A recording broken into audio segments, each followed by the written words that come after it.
Sanctuary, Always After Dark, Volume 4. Written by Elle Thorne. Narrated by Megan Kelly.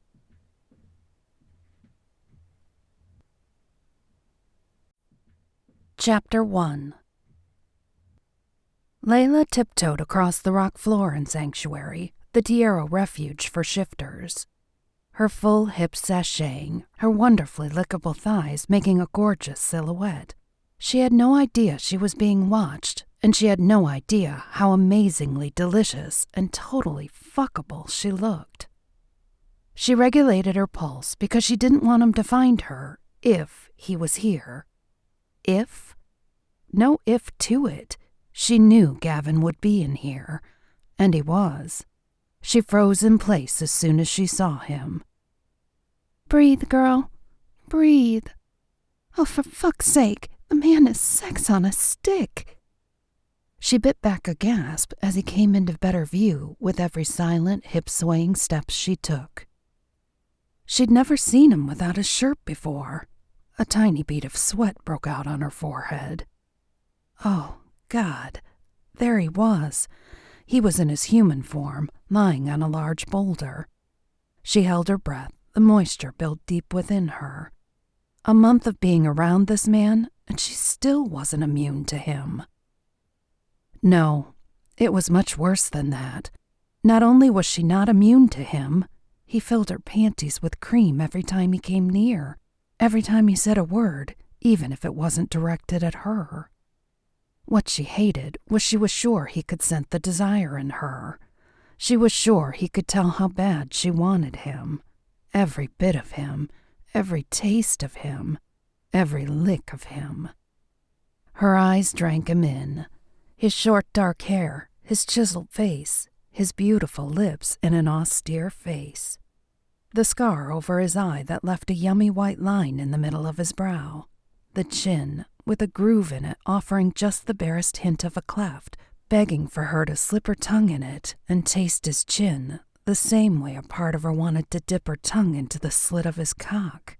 She'd daydreamed about his cock, having seen it once, in silhouette, against the fabric of his swimwear, partially erect, while he came out of the pool. Oh, heavens above, take me now.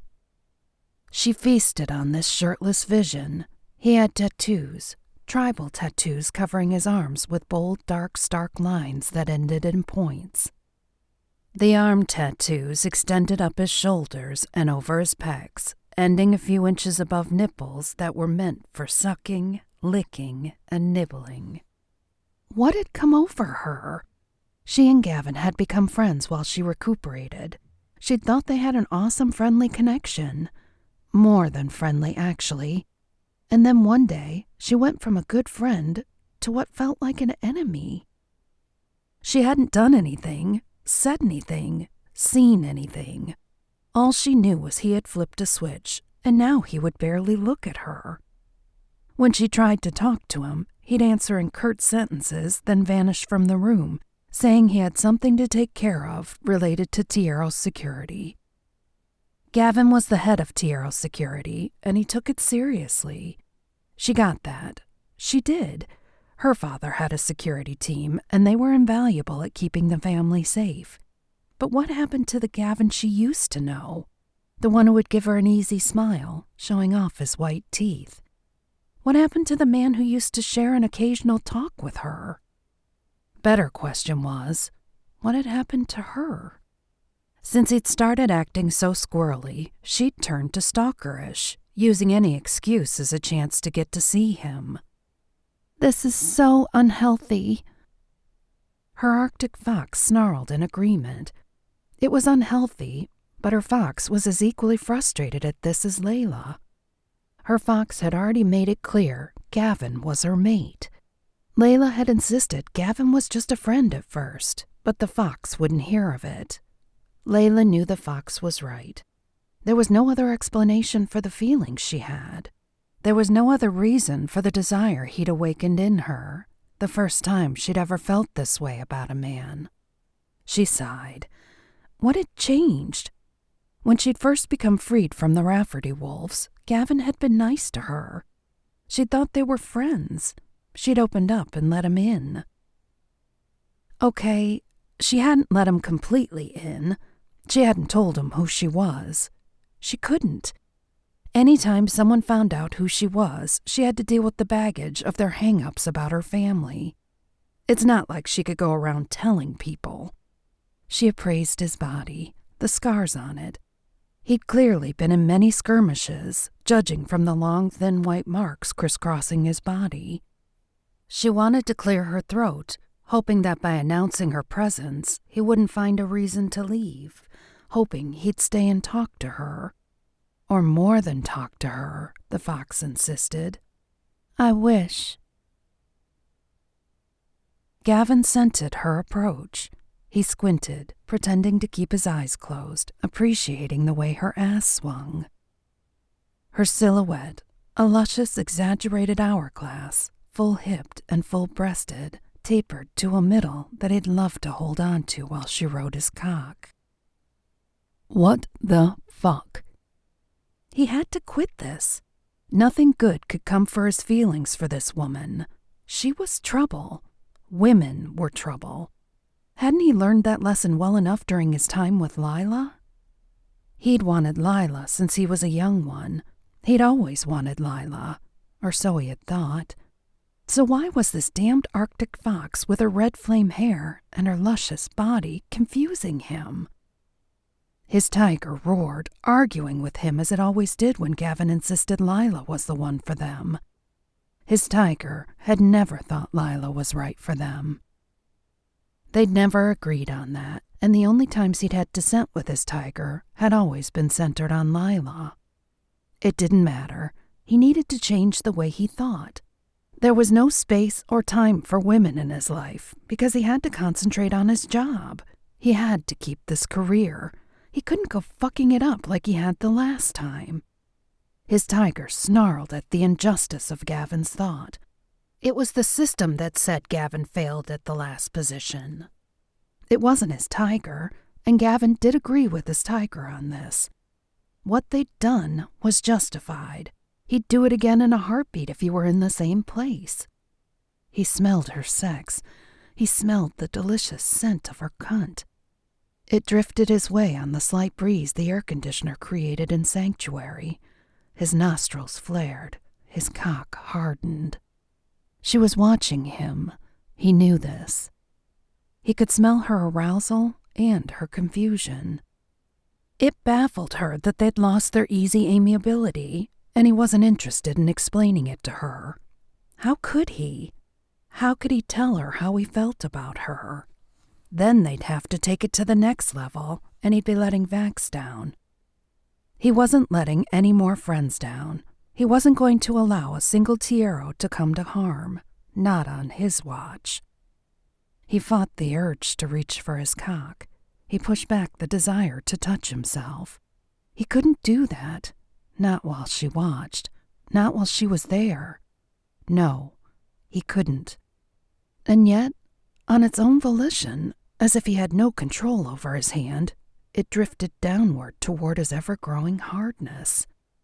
Christ, I'm fucked. He wished he was.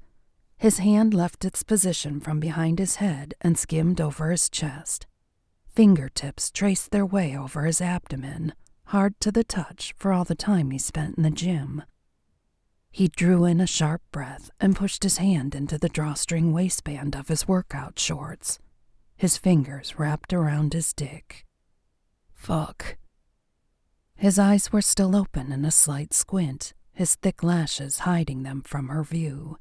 She had no idea he watched her. She had no clue he could see her nipples growing hard into pebbles under her peasant top. She wore a lacy bra. He could see that from the lighting behind her. Her breasts swelled, filling the top, and her nipples pressed out, pushing the fabric taut, making him wish he were scraping his teeth against them, sucking on them, pulling on them with his mouth, and releasing them when he fingered her sweet-smelling wet cunt. The aroma of her wetness grew stronger, and he could only imagine the pool forming between those thighs. His grasp on his cock was firm, making him groan.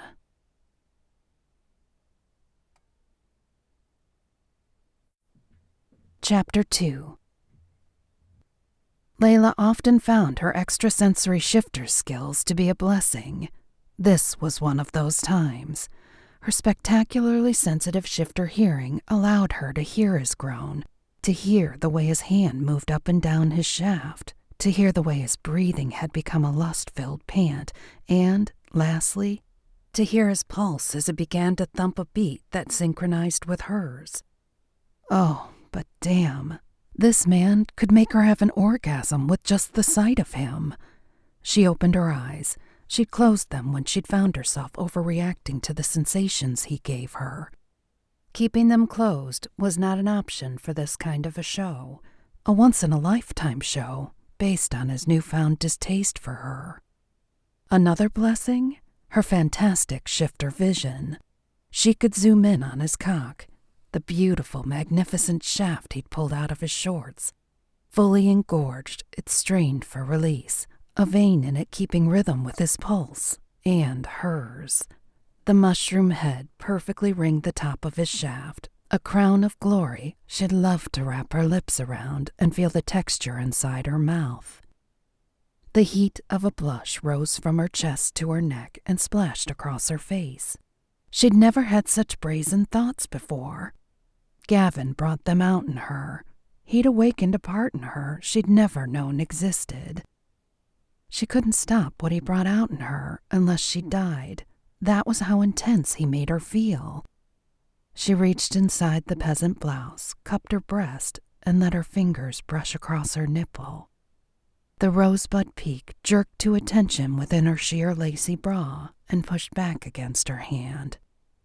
Layla slid her other hand downward, lower and lower. Grabbing the fabric of her skirt, she pulled it up until she felt the bare skin of her thigh. She held her breath while watching Gavin pumping his shaft with his big hand, a hand that should be cupping her breasts, weighing them, tweaking her nipples with just the right amount of pleasure mixed with pain. She released a tiny sigh as her fingers crept upward and touched the folds of her pussy through her panties. Damned fabric. She pushed the satin material aside and let her fingers graze the velvety softness of her skin.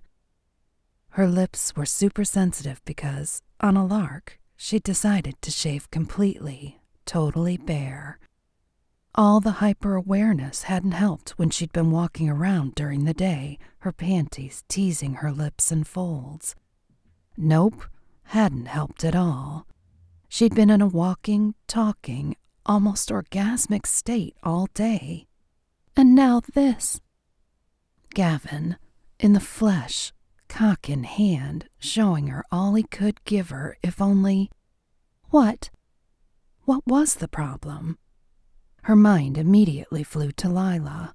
She'd heard they'd had something, but now that was over, wasn't it? Maybe for Gavin's heart it wasn't over with Layla.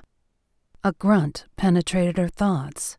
Her fingers on autopilot, she had parted her lips, found the little core of sensitivity, and began making furious, fast, tight circles on it. She refocused on Gavin, his passion, his cock, his deliciously muscled and scarred body. God, fuck. He grunted as every word came out of him in spurts, the way she hoped she'd get to see his cock deliver its pleasure. She moved her finger faster and faster, keeping rhythm with his hand as it still had a tight grip on his hard cock, pulling, tugging, rubbing, up, down, up, down, up, down. Circle after circle, she rubbed her clit, head thrown back, body arched. She released her breast and grabbed the tree behind her for support. A gushing squirt, then another. Her desire poured down her legs as her climax claimed her, making her a slave to pleasure. Gavin sat up and exploded, a geyser of shots released from the slit she wanted to tongue. Shot after shot spurted forward, filling a hand he held out, cupping and catching his release. She sighed as another convulsion overtook her channel, bringing her pussy into yet one more orgasm, another squirting sequence creating a river down her thighs. What was he about to say? The what? Damn that man for making her want him so much. She braced herself, leaning out of sight, hoping he couldn't smell her from here. Ignoring the scoffing snort her fox made that said, "If you can scent him, what makes you think he can't scent you?" She hoped she was upwind of the vents gusting cool air in the tiger sanctuary, her favorite place at after dark. Gavin blew out a breath. He hadn't planned that, but the sight of her touching herself had been too much. He'd heard the squirt when she'd come undone, and it had been too much for him. By the time she'd hit her fourth or fifth one, he'd been a goner. He had to release his lust or walk around in pain the whole day. This wasn't the kind of pain Gavin took well. Shit. He could handle all the torture he'd dealt with during the war. He could handle the physical abuse of boot camp during Sigma Ep's Special Ops, the training for the paranormal equivalent to the U.S. Navy SEAL program. But this kind of exquisite torture? Fuck, that was just too much. Way too much. Now he had to get back to work. He'd been gone long enough, and though his second-in-command, Dane, was more than competent, Gavin didn't like the idea of not being on point and in position. He wiped his essence on his shorts and leaped to his feet with the ease and sexuality of the white tiger. Grabbing his t-shirt from the boulder behind him, he yanked it over his head, rammed his arms in it, and pulled it down. He did all this without so much as a glance in her direction. He knew she was still there. He wished to God she'd leave, pack her shit and go, and stop complicating his life and his emotions. What business did a white tiger shifter have with an Arctic fox shifter anyway? He should stick to his own kind. No, he should stick to no kind. He should stay away from women and make sure he performed his duty well. Yes, that was exactly what he should do, right now. He made for the exit from Sanctuary to After Dark quickly. He was the head of security for After Dark. He was head of security for all the Tiero operations on the American continent. He'd earned the position by virtue of his prowess on the battlefield, dishonorable discharge or not.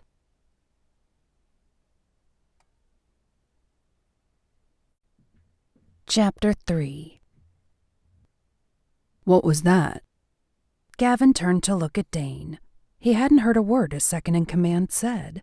The Black Panther shifter looked back at him, his scrutiny bold and unreadable. What'd you say?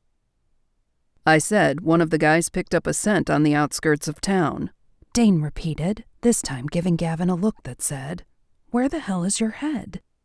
His head? It was buried too damn deep in that sexy Arctic fox shifter that had jacked his mind and his body. His tiger snarled. Yeah, I didn't forget it. My heart, too. The tiger roared. Fine. Our heart. Better? Dane and Gavin had served together in the Middle East. When Gavin had told his employer and best childhood friend Vax about Dane, hoping to get a position with him, Vax had told Gavin to sign Dane on, that worthy soldiers were a good thing to have on their security team. But he's a panther, Gavin had said, in case Vax had forgotten. Gavin knew Tiero policy on hiring other shifters. The Tieros were a tiger-only clan. They'd always been that way when Vax and Gavin were young boys in Europe, before Gavin had left for the U.S. and Vax for boarding schools. It was a given white tigers didn't have an open-door policy when it came to other species. That's old Tiero policy, Vax had said. That's old Tiero policy. Vax had said, I don't subscribe to it. A shifter is a shifter. What about the blowback from Giovanni? Giovanni was Vax's old-school European shifter father. I'll deal with my father. I'm planning a trip to Europe shortly. I'll be handling a lot of the problems and differences we have from the European Tieros. Things will be run differently in the Americas. Hate to put you in any sort of position. Gavin had added, but was happy to bring Dane on. He'd trusted Dane since they'd served in the military together, and justifiably so.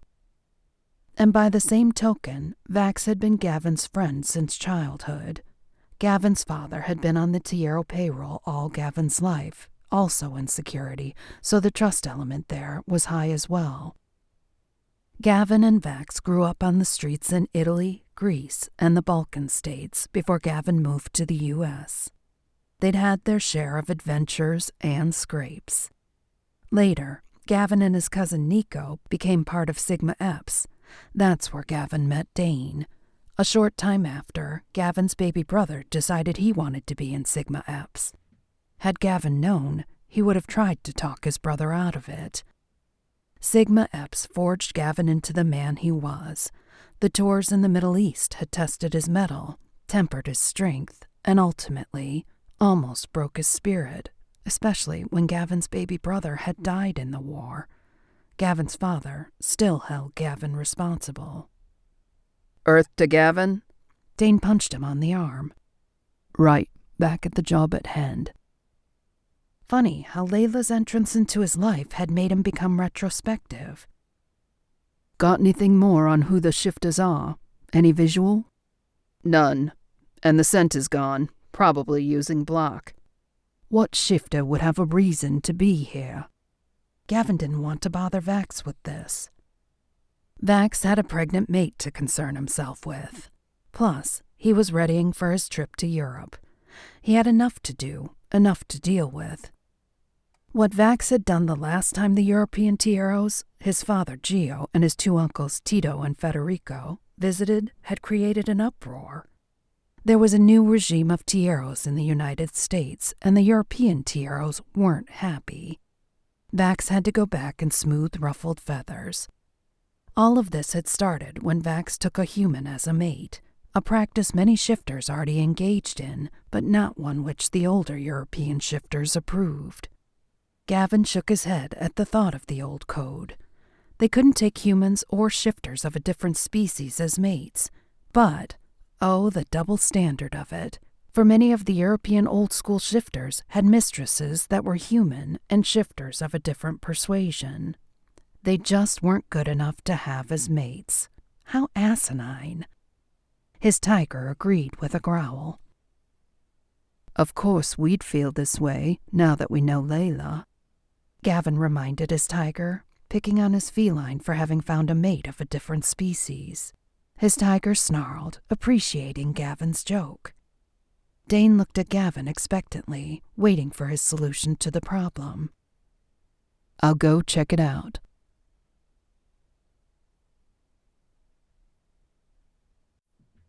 Chapter 4. Layla snuck away from Sanctuary toward her guest apartment, taking the stairs 2 at a time. She avoided the elevators so she wouldn't run into any other shifters. The last thing she wanted was for them to scent the smell of sex on her, even if it had been solo. She'd been able to slip out of Sanctuary unnoticed. Now if she could only make it to her place without garnering unwanted attention. Sanctuary opened up to Vax Tiero's nightclub called After Dark, 1 floor below. A glass and bar structure, Sanctuary took up the whole 43rd floor of one of the Tiero Towers' high-rises, one of 2 side-by-side buildings built for, owned by, and managed by the Tiero family. Sanctuary was a unique environment created for shifter relaxation and a bit of nature in the middle of Dallas. The shifters were on view for club patrons.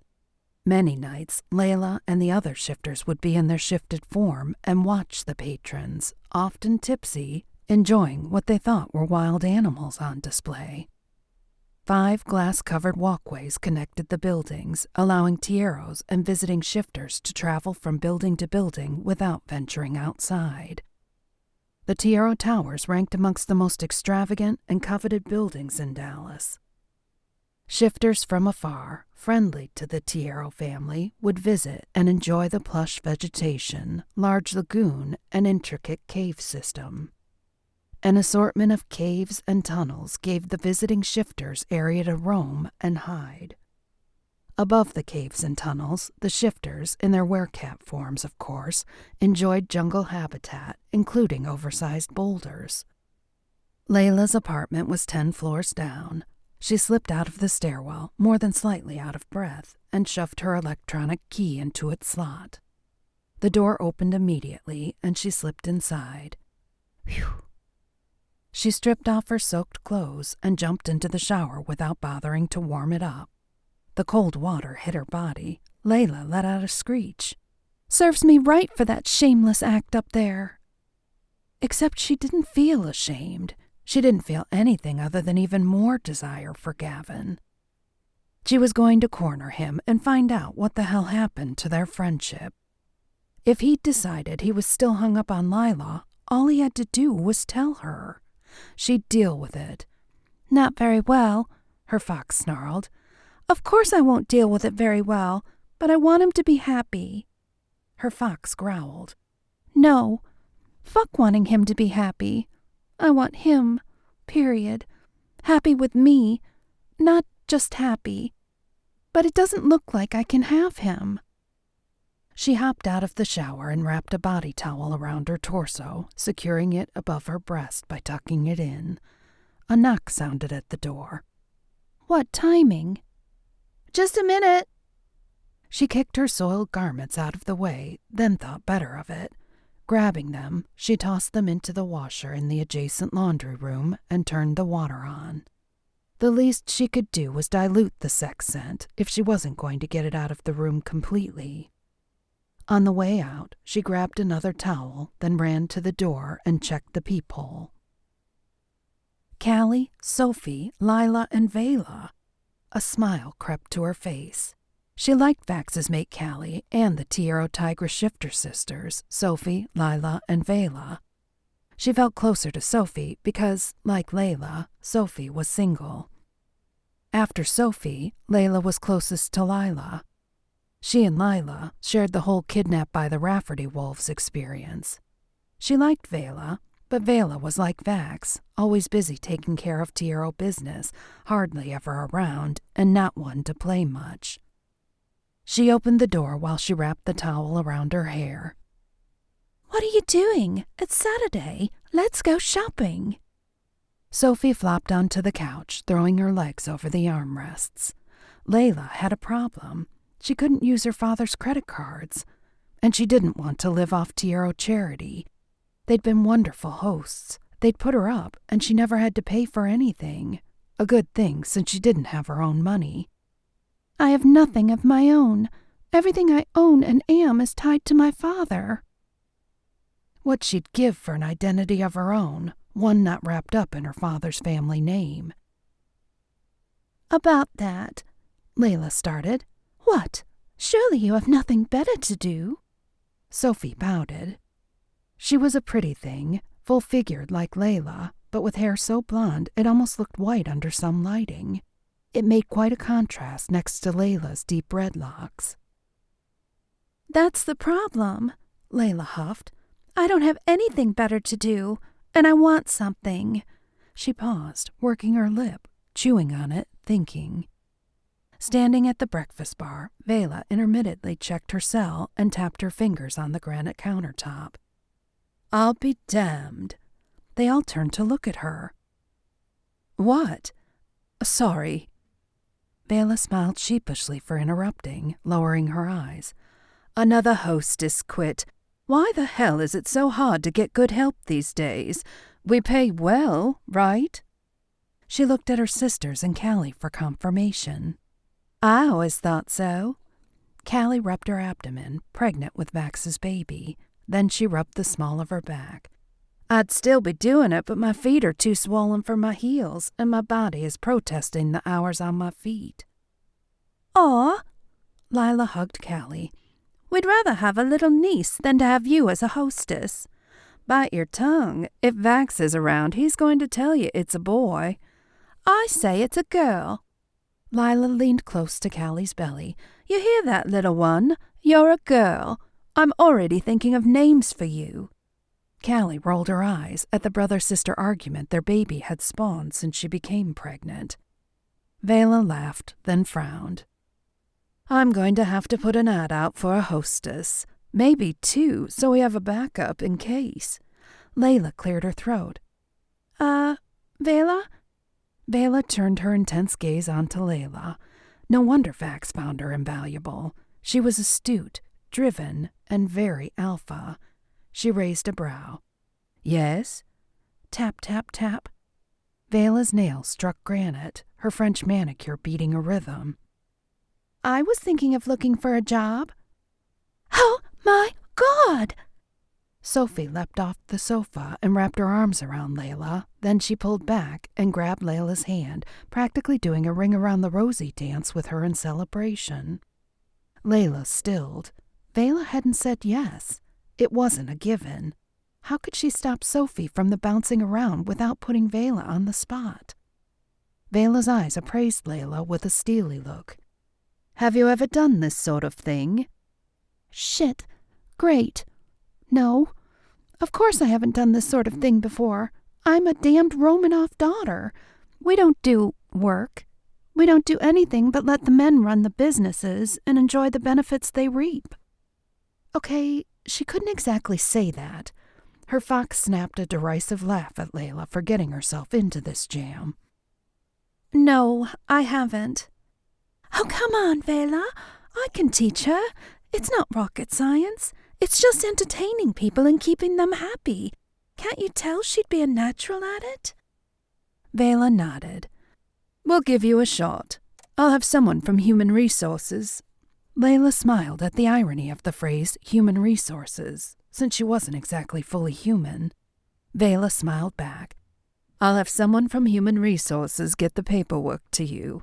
Shit. Oh, Layla exclaimed. That wasn't going to work. At all. I can't do that. You can't do what?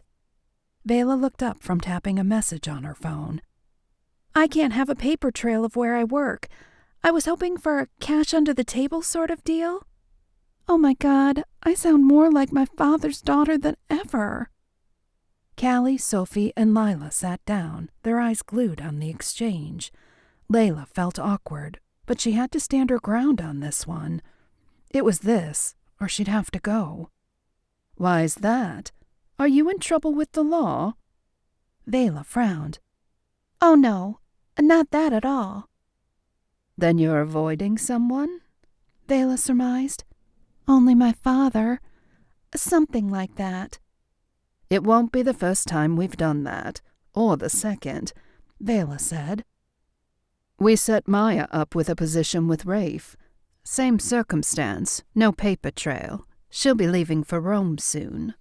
Sophie pushed her hair back, pulled it up, and secured it into a makeshift bun with a pencil. I'm thinking of going with Maya. No! Layla's exclamation was louder than she'd intended. Sophie was her best friend. She couldn't imagine being here without her. Things felt awkward with Lila sometimes because of Gavin and their prior relationship, even though Lila said it was never serious. Their heads all turned in Layla's direction, and she scrambled for a response. I've barely gotten to know you, and now you're going to leave already? I'll be back, silly. Sophie smiled at her, shaking her head. I need to face a few things I haven't. Yeah, like being a chicken and running out when our father came for a visit, Vela snorted. You all left me holding the bag. Thanks a lot. Her smile said she forgave them. Hey, Lila said. I went with Cy to take Petra home. I had a legit excuse. Sure. Vela stuck her tongue out. Where is Maya? Layla asked. The leopard shifter, who'd been with them and also a prisoner of the Raffertys, rarely went out. She kept to herself, insisting on paying her way, and reimbursed Vax for the apartment, claiming simply that she wanted a new start in life and wanted to get the hell out. Rumors about Maya circulated among the shifters, but none of them were concrete, and she kept to herself so much no one really had a clue where she was from, what she did, where her money came from. They had no clue at all, except that she'd been kidnapped by the Raffertys, who'd planned to put her in the fighting ring. Layla hoped they'd find the ones who financed the Rafferty's abduction of shifters to fight in underground matches. The Houston Nielsen Wolf shifters, Rory and Reese Nielsen, said they'd handle it. Vax had faith they would. Layla hoped so. Layla? Lila put her arm around her. Are you okay? You have a nasty look on your face. Lila cocked her head. Thinking about the Raffertys? Yeah, that obvious, huh? They're dead, you know, both of them. Vax said they'd been taken care of. Yeah, but they had bosses, the ones who owned the fighting rings. Rory and Reese will take care of it. We're safe, Lila assured her. Easy for her to say. She had a supersized Siberian tiger shifter for a boyfriend who protected her 24/7. About the job thing, Vela brought them back around to business. If you take a position here, you'll still be in the area. Would you rather go to Europe? I can have Rafe set. No!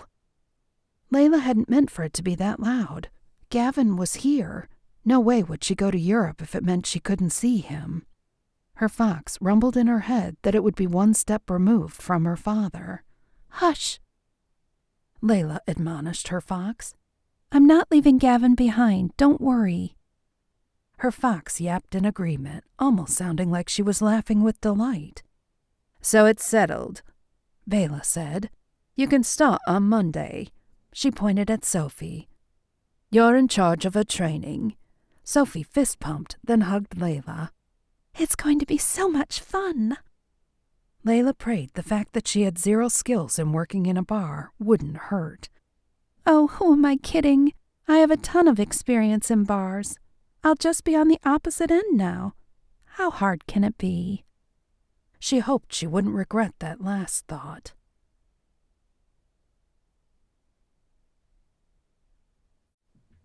Chapter 5. Gavin watched her, elbows leaning on the tabletop, chin resting on his knuckles.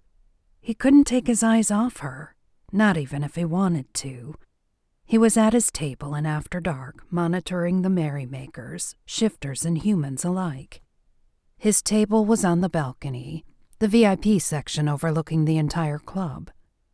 Except something was very different now. Layla was working here. And somehow, the dynamic of her being here as an employee, and the moment they'd shared but not shared in Sanctuary, made things different. Very different, and he felt as if his head was in a margarita machine, spinning round and round. Things had been much simpler when they'd been just friends, or at least when he'd convinced himself they were just friends. The music thumped a primal tempo, the bass beat vibrated in his body, loud, sexy, and primeval. The rhythm made him think of thrusting. Damned if he could help thinking about anything but sex when she was around. He watched her move around the dance floor, navigating tables, visiting with the guests, lightly flirting in a casual and professional manner. The green evening dress she wore ended just above her knees and displayed her curves in ways he wished he could hide from all the male eyes drawn to her as if by a magnetic force.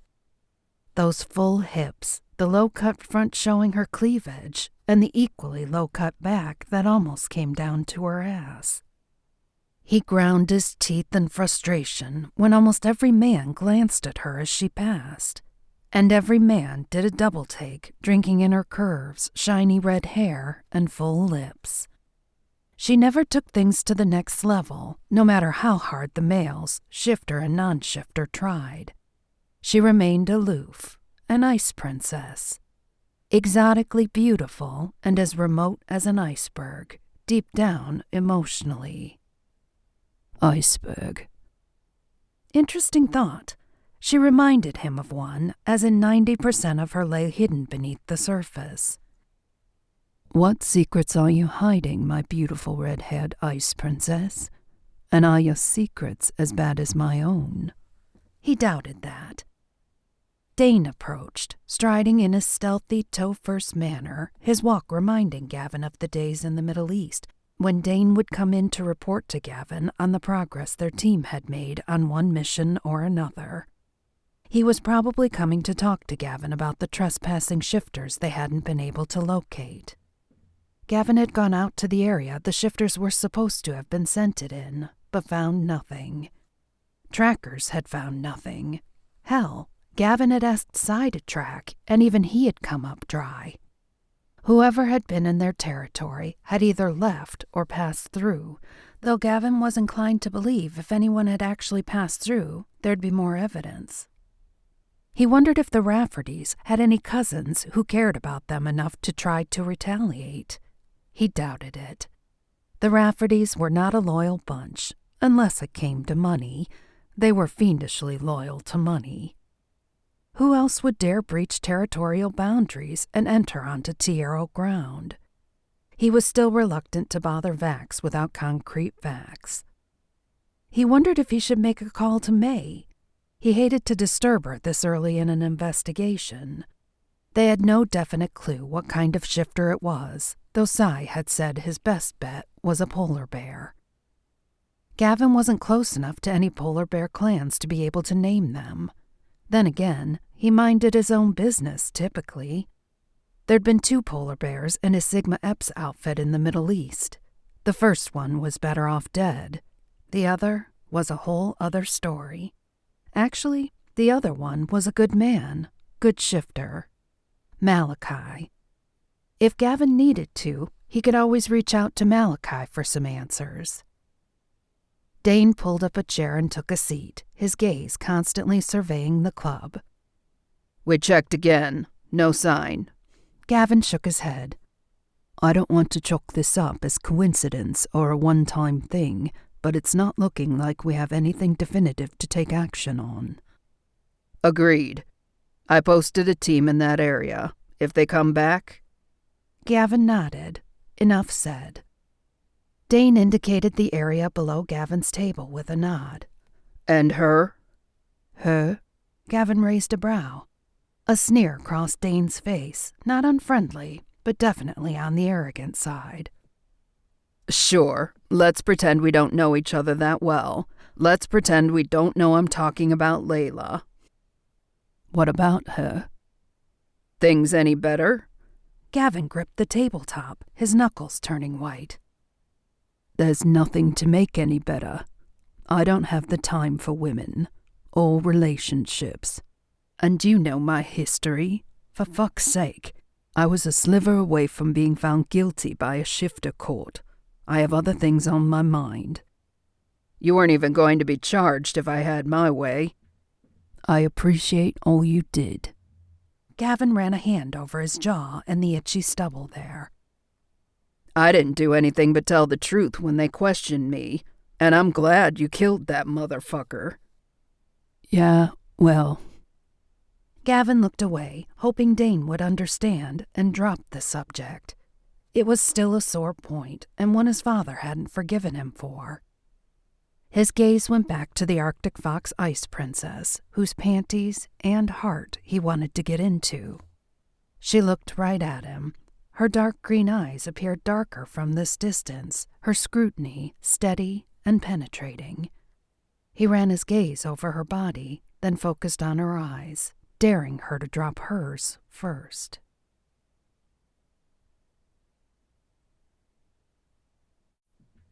Chapter 6. Layla had enough of Gavin's evasion bullshit. He didn't have to be her lover, but he had no right to take his friendship away. He was the only male she talked to in this town, and now she had no one. She grew up with males. She loved the Tiero tigresses, but Layla was accustomed to talking to her brothers, and she missed that. At first she had Gavin, but then he had pulled that away. "Sorry I went and fell in love with you, but do you have to be an asshole to me now?" No, she couldn't say that. Her fox laughed at her. "You got a better idea?" The fox mused, her thoughts filtering into Layla's head. "I will not do that. I most certainly will not," Layla replied. Her fox snarled. "I'm the bitch?" Layla kept her gaze on Gavin. He wasn't dropping his. She wasn't going to drop hers either. She kept staring at him, wanting him. She could see the light of his tiger in his eyes. The tiger was close to the surface. She knew his tiger wanted her just as much as her fox wanted him. So why is he fighting this? Why would I fight it? I have no reason to fight it. As long as I'm hidden and the Romanov can't get to me, everything is fine. A part of her wondered about her sanity. Choosing to go to Europe would be so much wiser. From New York, her father and his family couldn't find her as easily in Europe, whereas here in Dallas, she would be much easier to locate. Much, much easier. Still, she wasn't leaving. She couldn't leave Gavin behind. The call to be with him was too strong. The urge to claim him as hers overwhelming. A tap on her shoulder, and she averted her gaze from him. She turned to find Layla standing right behind her. "He wants you," Layla said. Layla gauged Lila's face, looking for an expression, something, anything that would tell her how Layla felt about what she'd just said. "Does that bother you?" Lila's smile was genuine. "No, not at all. I never thought that what he felt for me was right. It seemed forced. I never felt it. You know what I mean? That magical it. I felt it immediately with Sai, like being hit by a bolt of lightning and the heavyweight champion of the world." Layla knew exactly what Layla meant. She felt that way about Gavin. "What makes you think he wants me?" "The chemistry is tangible." Layla handed her a leather check presenter. "One of your clients left this on my table by accident. I think it's yours." "Thanks." Layla took it from Layla. Each hostess had their own color. Green was Layla's. She opened it to see if there was a credit card she needed to process. She bit back a gasp and slammed it shut. Dizziness overwhelmed her. Her face felt like the blood had drained out and pooled at her feet. "What's wrong?"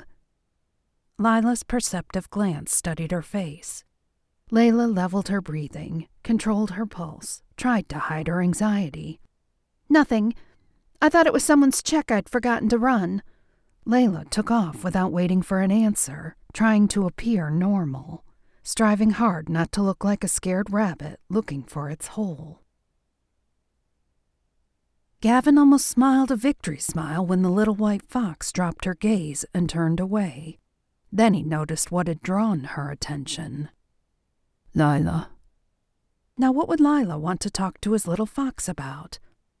"And why the fuck am I calling her my little fox? She's not my anything. It's not like I'm willing to do something about it."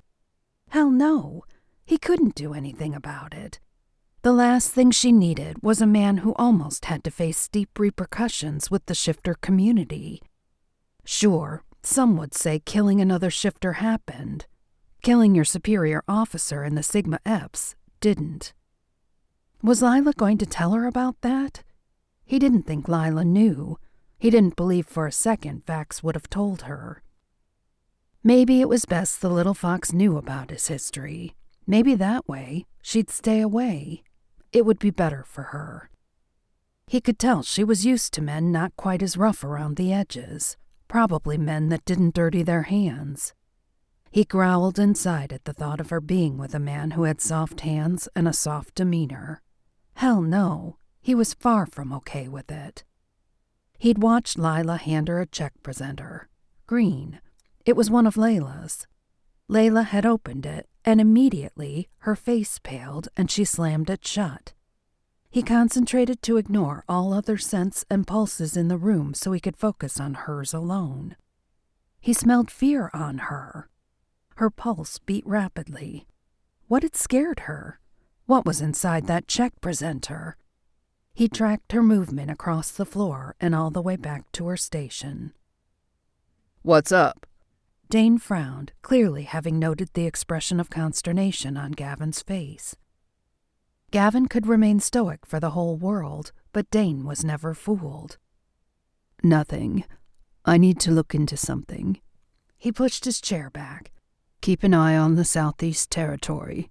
Let me know if anything else happens." "Will do."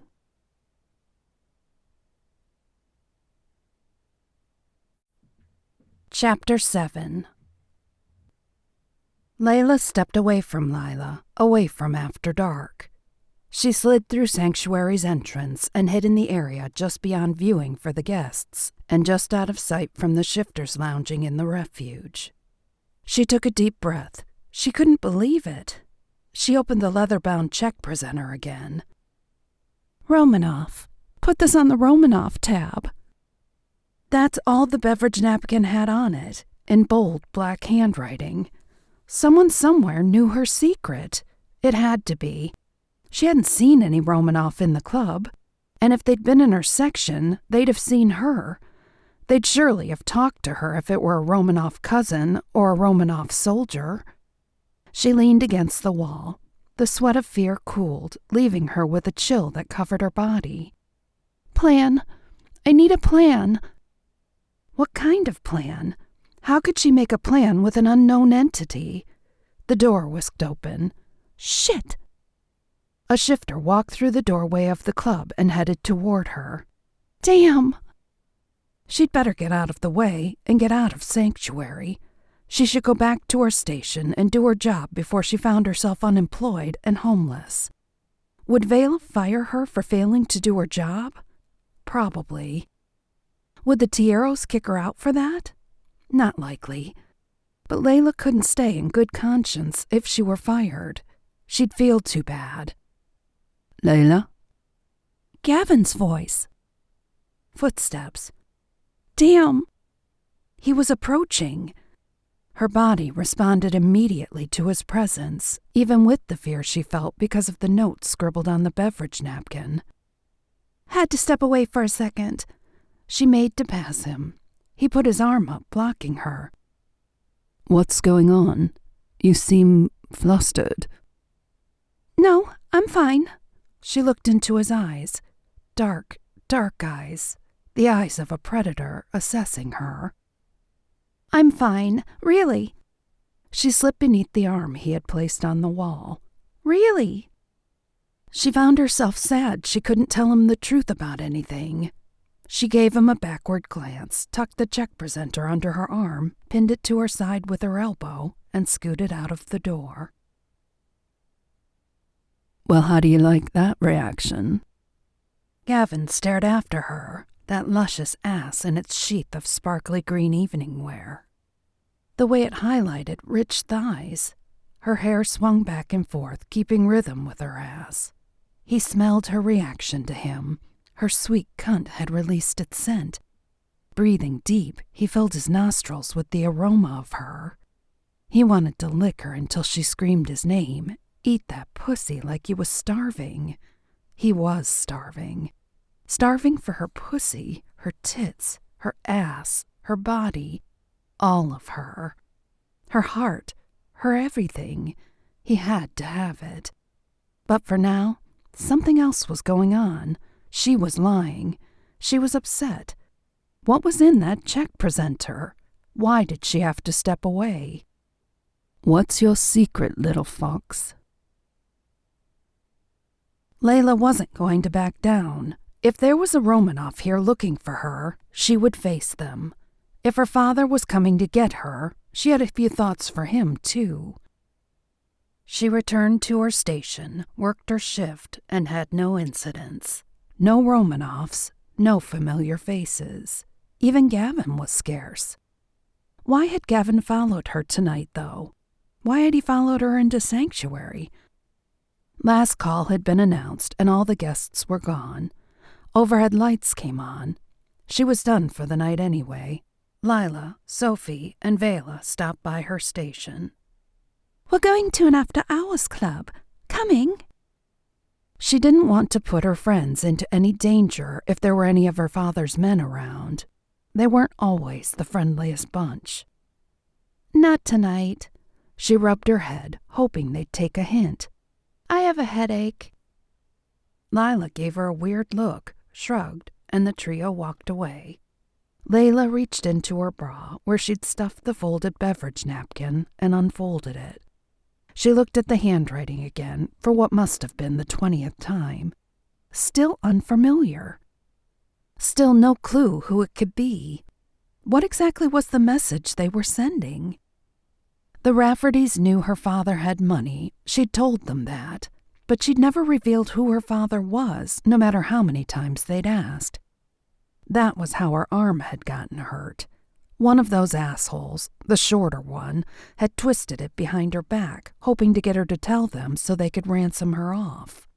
She wouldn't tell them anything.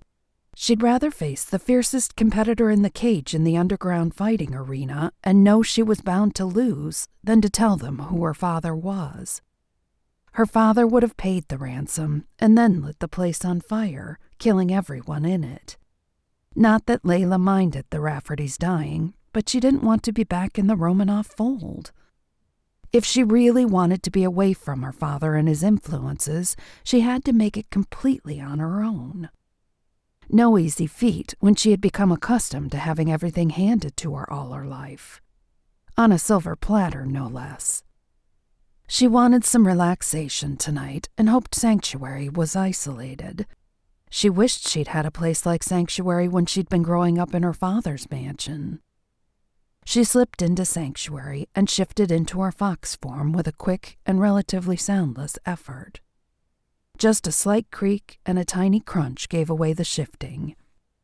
She pounced out of the area, her mind on the idea Gavin had been there earlier, next to her, blocking her exit. Big, hunky, muscular, sexy, panty-soaking Gavin with his sexy scars and amazing muscles. She could still smell him, as if he were right there next to her. Layla should have been paying better attention. She really should have. A force slammed into her, knocking her down. She lay on the cold, hard rock and found a huge white tiger above her. His dark eyes pierced her with their predatory gaze. He growled and wrapped her throat in his huge canines. She snarled back, wrestled herself from his grasp, and landed on all fours. With her back against the wall, she growled at him. "Gavin!" No wonder she had been able to scent him so vividly. The sexy bastard had been right here with her the whole time in his tiger form. She established a sync with him. He accepted the link. "What the hell, Gavin? You scared me." Why are you sneaking around? "Sneaking?" She snarled her displeasure at his choice of words. Yes, sneaking. Especially when there's a do not disturb sign on the door.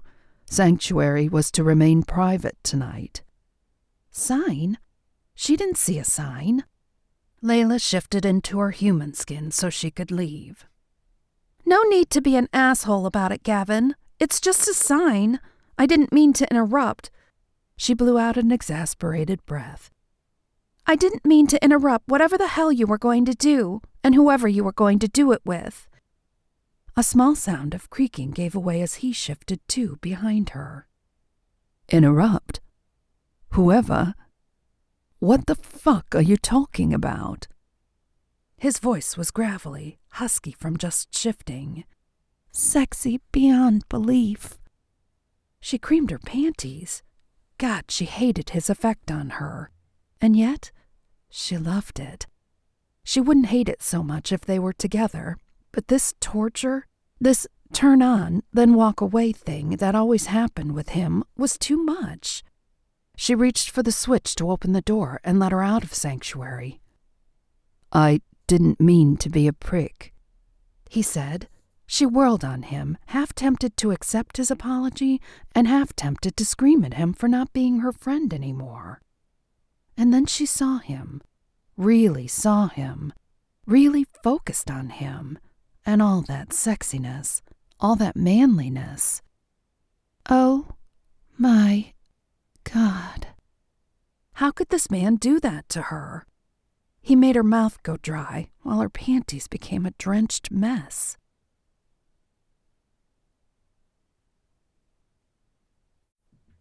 Chapter 8. Gavin bit down on his desire to grab her and bring her close for a crushing kiss. Layla was stunning, fucking stunning with that dress hugging her curves just so. Sexy with the way her dress also looked like she'd been roughhousing in the back seat with someone. Not just someone, with him. She approached, her cheeks flushed with anger, serving only to give him dirty thoughts of her body being flushed from a bout of some healthy sexual acrobatics. "Don't get too close, little fox, or the tiger will eat you alive. The tiger will eat that sweet pussy till it's squirting a mess dripping down my face." He wanted to warn her, to let her know what she was doing to him. She closed in quicker than he could get a warning shot off. And boom! Just like that, she was in his face, her fury a scant heartbeat away from the passion of lust. He could tell from the scent of her. She put her hand on his chest as if to admonish him, and he snatched it, yanking her against his hard body.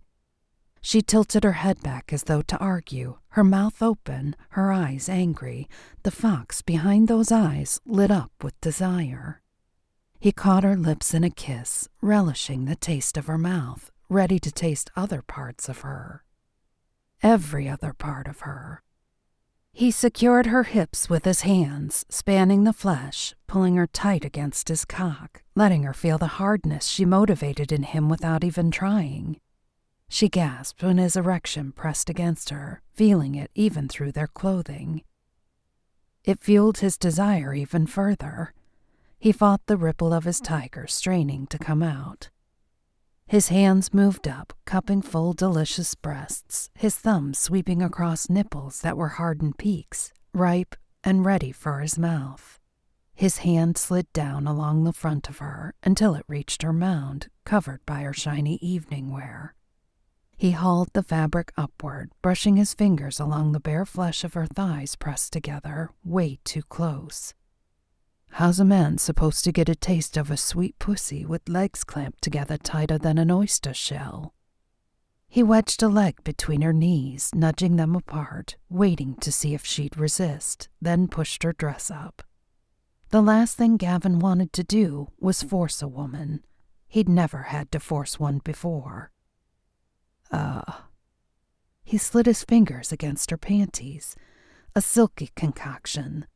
He pushed against her mound with the heel of his palm and was rewarded with her grinding motion against his hand. His tongue captured hers while his heart soared with her acceptance. Hell yeah, he was taking this pussy and making it his. Her sweet cunt belonged to him.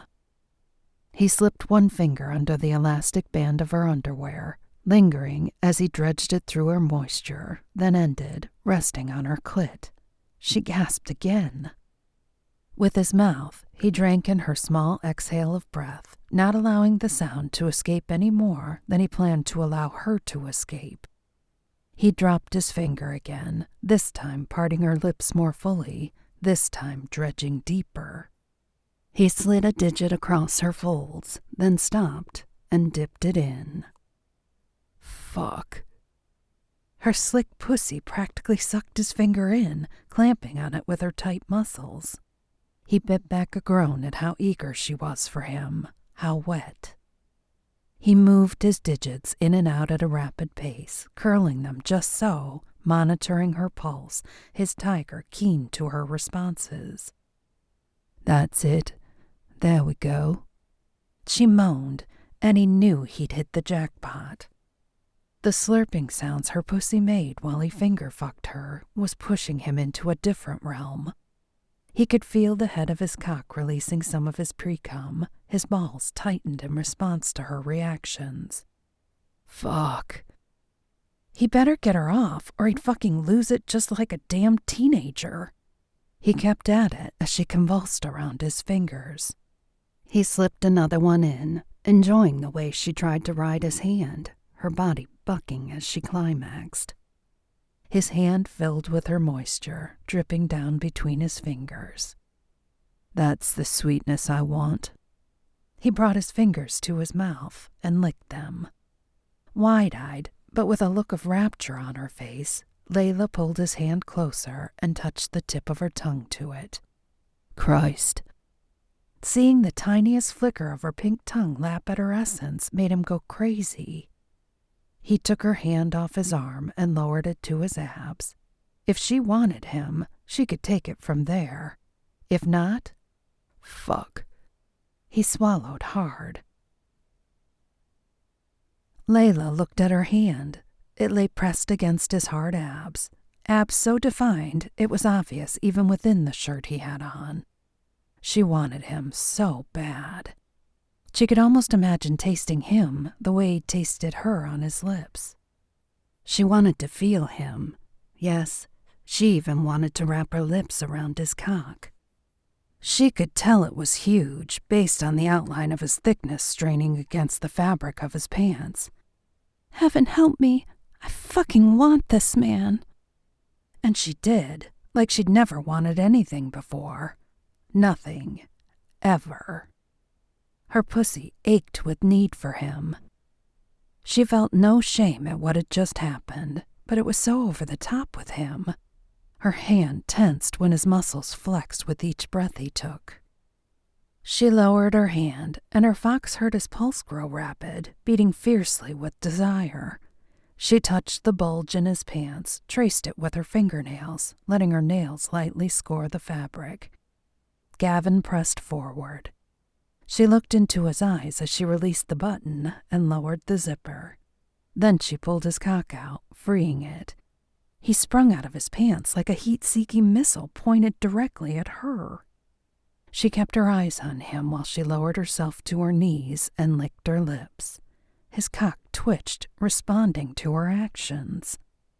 She opened her mouth wide, taking him in, not bothering with all the things she'd fantasized about doing.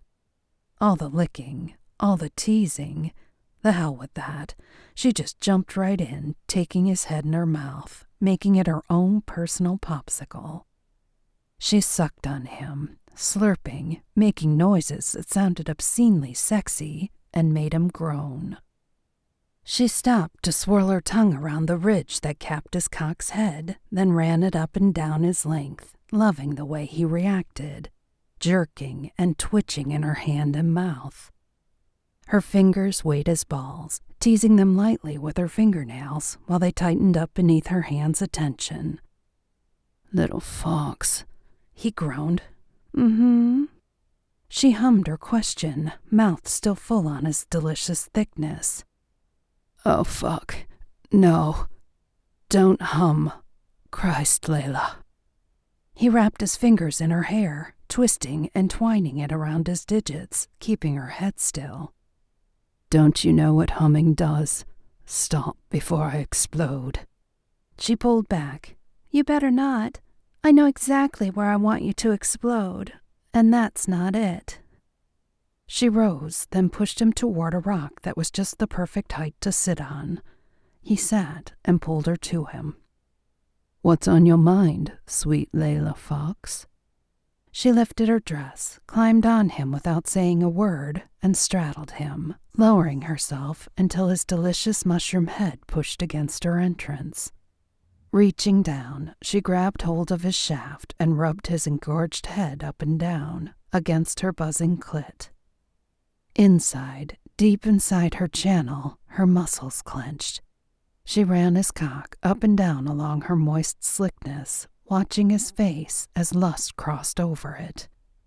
That expression on his face sent her there. She couldn't do it anymore without wanting him deep inside her with a need that ached. She dropped onto a shaft with absolutely no control over herself. She'd wanted to be slow, methodical, teasing. Fuck that. She needed him too much. Oh, the sweet agony of his girth stretching her out. She fought back the low moan that would decry her mixed bag of pain coupled with pleasure. He tugged on her dress, pulling it up and over her head. The beverage napkin slipped out, unfolded, and fluttered to the floor. Layla gasped. She couldn't reach for it. He'd wonder why it mattered so much. It doesn't matter. It was nothing compared to what he was making her feel right now. So full. So extravagantly full and aching at the same time. In the throes of such pleasure. Her pussy gripped him, tightening around his cock, holding it captive deep inside her. She stilled, letting her body become accustomed to his size, at least enough to allow her to move without feeling like he was splitting her in half. He moved his hips, pushing himself deeper. God, if he went any deeper, he'd be in her throat. That was how long he felt. He thrust upward again. She gasped from the burning ecstasy of it and reached for his hands. Holding them, her back arched, head thrown back. Totally filled by him, she held on to his hands and used them for leverage to raise and lower herself. Up until he was almost out of her, then down until her flesh pressed against his, her ass grinding into his pelvic area and hips. Then again, up, then down. Over and over, up and down. Up, down. Heaven. Higher and higher she went. Her body was covered in sweat, and her breasts bounced in an erotic way, capturing his attention, his eyes glued on them as if they were a hypnotizing device. Gavin gave her the most wicked, slyest, sexiest grin and reached out, putting his thumb on her clit. She flinched and practically jumped off his cock from the electricity of that touch.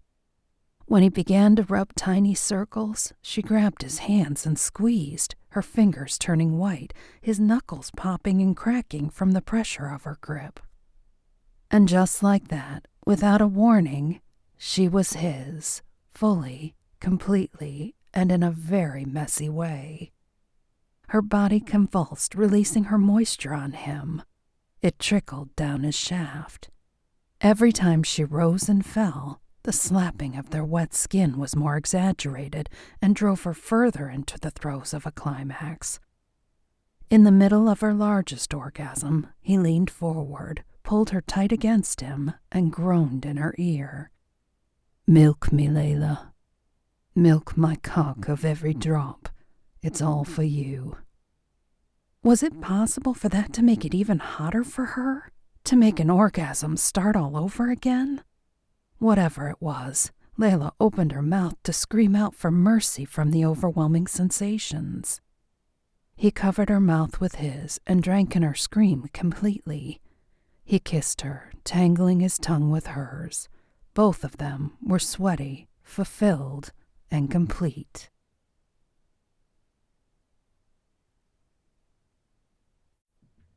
Chapter 9. "So, little fox." Gavin kissed her on the tip of her nose. "Tell me a story." Shit. He knew. How could he? Did someone tell him? Did he see the napkin unfold? Did his shifter eyes read it as it fell? She couldn't afford to look for it and make him curious, or worse, suspicious. She ran through all the scenarios that would make him say that. He must have seen the napkin. During their time together, it had left her mind, but now Gavin was asking. That meant he knew. Or did he? Maybe if she played it a little cagey. What story would you like to hear? A fairy tale? A fable? I'd like to know about a little fox and how she came to be in Texas when she doesn't have a Texas accent. You don't have a Texas accent. She tried to divert. Of course I don't. I spent a lot of my early years in Europe. Where in Europe? Nuh-uh, sexy sweet fox. Your turn. Where did you grow up? America. He snorted a derisive laugh. What? If you can list a continent, so can I. Okay then, sexy thing. I grew up in Italy, Greece, the Balkans, and then went to England, then to Denver. Mostly New York, she confessed. Now we're even. And that was all she planned to share. And how did you end up in Texas? He traced circle patterns in the flesh of her ass. The circles, ever widening, came closer and closer to the place he could make hum and buzz with electricity. She struggled to keep her breathing even, and her voice level as she said, "You're the security guy. Shouldn't you already know the answers to that?" Maybe I haven't checked into you. He narrowed his eyes. Yet. Why would you need to check up on me? She shifted slightly to the left, moving her legs apart a little, allowing the cool breeze circulating in the room to touch her folds, to caress her still moist and swollen lips. The hand making patterns in her flesh moved ever closer to her pinkness. She bit back a sigh as a flood of moisture made its path throughout her channel. Again. Damn if this man couldn't do it to her. He could make her horny all over again, even though she was swollen and was sure she would walk with a slight bow to her legs. And she would relish every bit of whatever he would give her. So, Mr. Security Guy, I'll answer your question if you'll answer one of mine. I'm an open book. His smile didn't quite reach his eyes. What was going on in his head? Okay. She bit back the deluge of emotions that surfaced whenever she remembered how close she thought they were getting in their friendship before he shut it down. Tell me why we can't be friends anymore. We just fucked. His gaze speared her. That's hardly an unfriendly act. Seriously? Layla was pissed. He wasn't a stupid man, so he was choosing to be deliberately obtuse. You know what I'm talking about. He rose to his feet. All 6-foot-something hotness of him stood there, nude, erect again, his hardness proclaiming his desire. His abs defined and flexed, his shoulders wide. The smell of him was a heavenly aphrodisiac blend of their sex. Have you ever stopped to think maybe I'm not such a good guy to have around? Maybe I suck as a friend and suck at everything else? A creak and crunching sound, and his beautifully handsome face morphed into a tiger's face as he shifted. Muscular, energy coiled, body tense. He leapt onto the tallest boulder, threw his head back, and roared so loudly she had to cover her ears. She held back the tears from his response. This is bullshit, she muttered to her fox. Have you ever thought I'm not the good girl you may think I am? That I might have my own set of fucked up baggage? With that, she grabbed her clothing and strode across sanctuary, resplendent and wonderful in her anger, curves highlighted in the dimness, skin glowing from the sex they'd had, hair on fire, hips swaying. Gavin watched her go, that luscious ass and the fiery attitude matching the hair cascading down her back. Nah, screw this. He shifted into his human skin. He wasn't about to let her just walk out on this talk. He jumped to his feet, nudeness be damned. He wanted to know more about her. His tiger snarled, reminding him he wanted far more, but wasn't willing to give anything of himself. Didn't need to hear that. He was going to stop her, to talk to her. Maybe nothing would come of it, but nothing would come of not trying, too. She was already out of sanctuary. She'd slipped out, leaving through the exit leading to the club. He pressed the button to open the door, and damn near ran into Dane. He stopped just short of plowing into his second in command. Dane looked at Gavin, glanced down, took in Gavin's nudity, and then brought his eyes back up. Dane's nostrils flared. Clearly, he had picked up the scent of what Layla and Gavin had shared. I don't even want to know. Dane shook his head. You'll probably want to get dressed. He sniffed. Maybe even take a shower first. Why? Gavin looked behind Dane, hoping to catch a glimpse of Layla. You seeking the stunning redhead that just walked by a few seconds ago? Pretty much in the same state of undress, but with a storm brewing on her face? Man, I fucked everything up. Gavin shook his head. Why do I need to take a shower? Am I getting dressed for something special?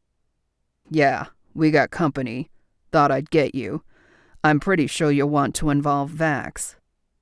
With one last glance down the hallway Layla had vanished into, Gavin turned toward his clothing. Business first.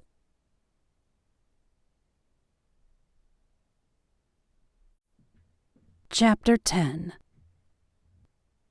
Showered and dressed, Gavin met Dane in the security briefing room.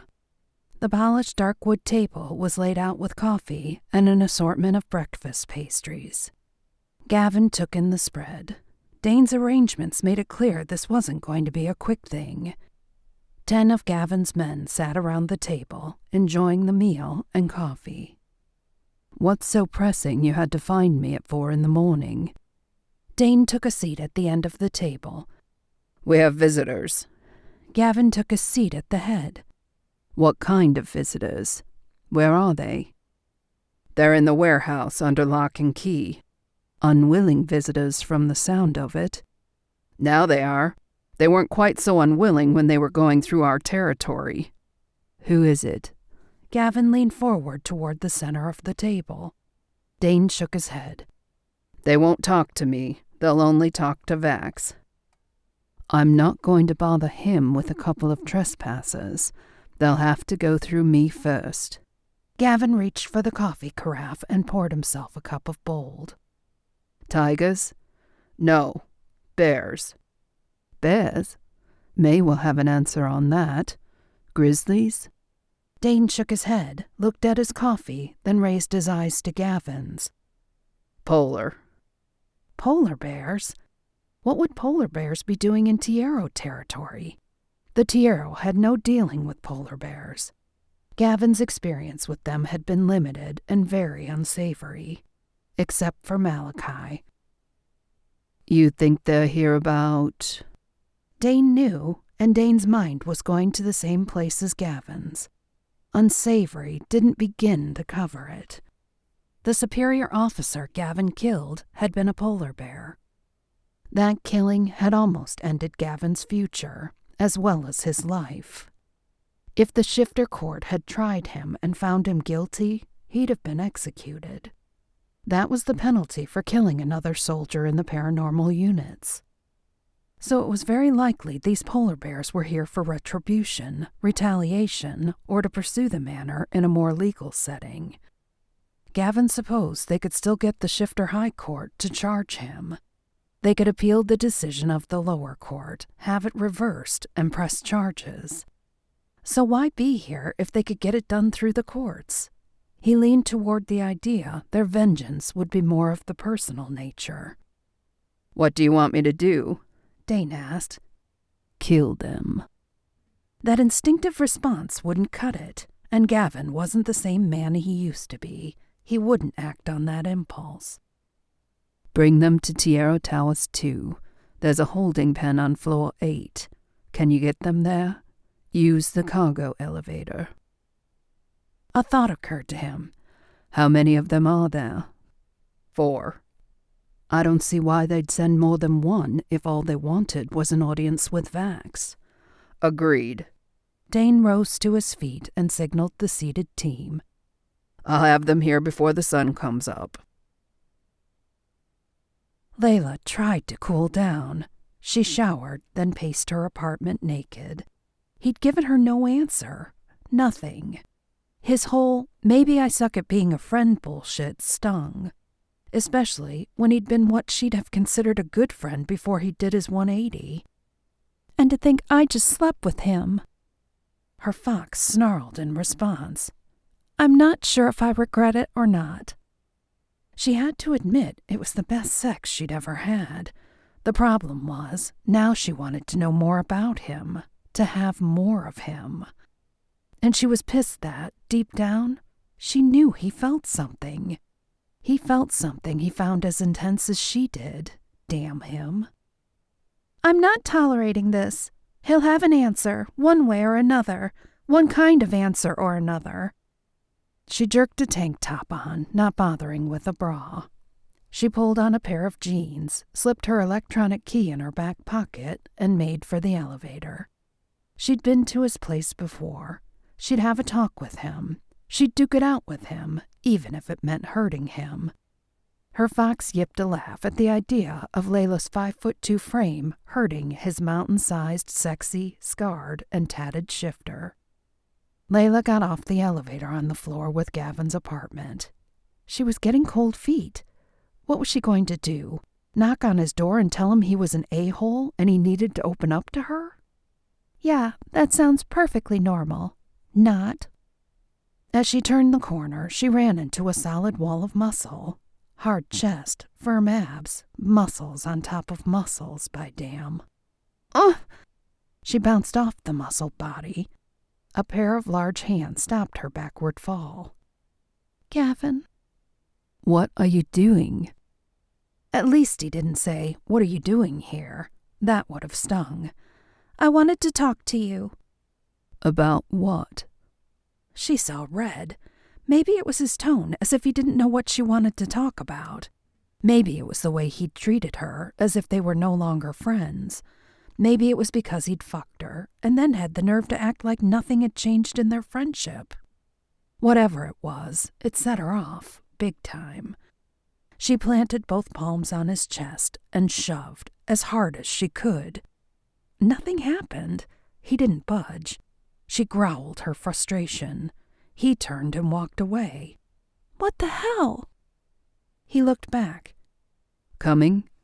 She followed him, curious, incredulous. He held the door open to his place. She preceded him inside, and then he closed it. Okay, I'm here. Let's talk. She tried to keep her voice even.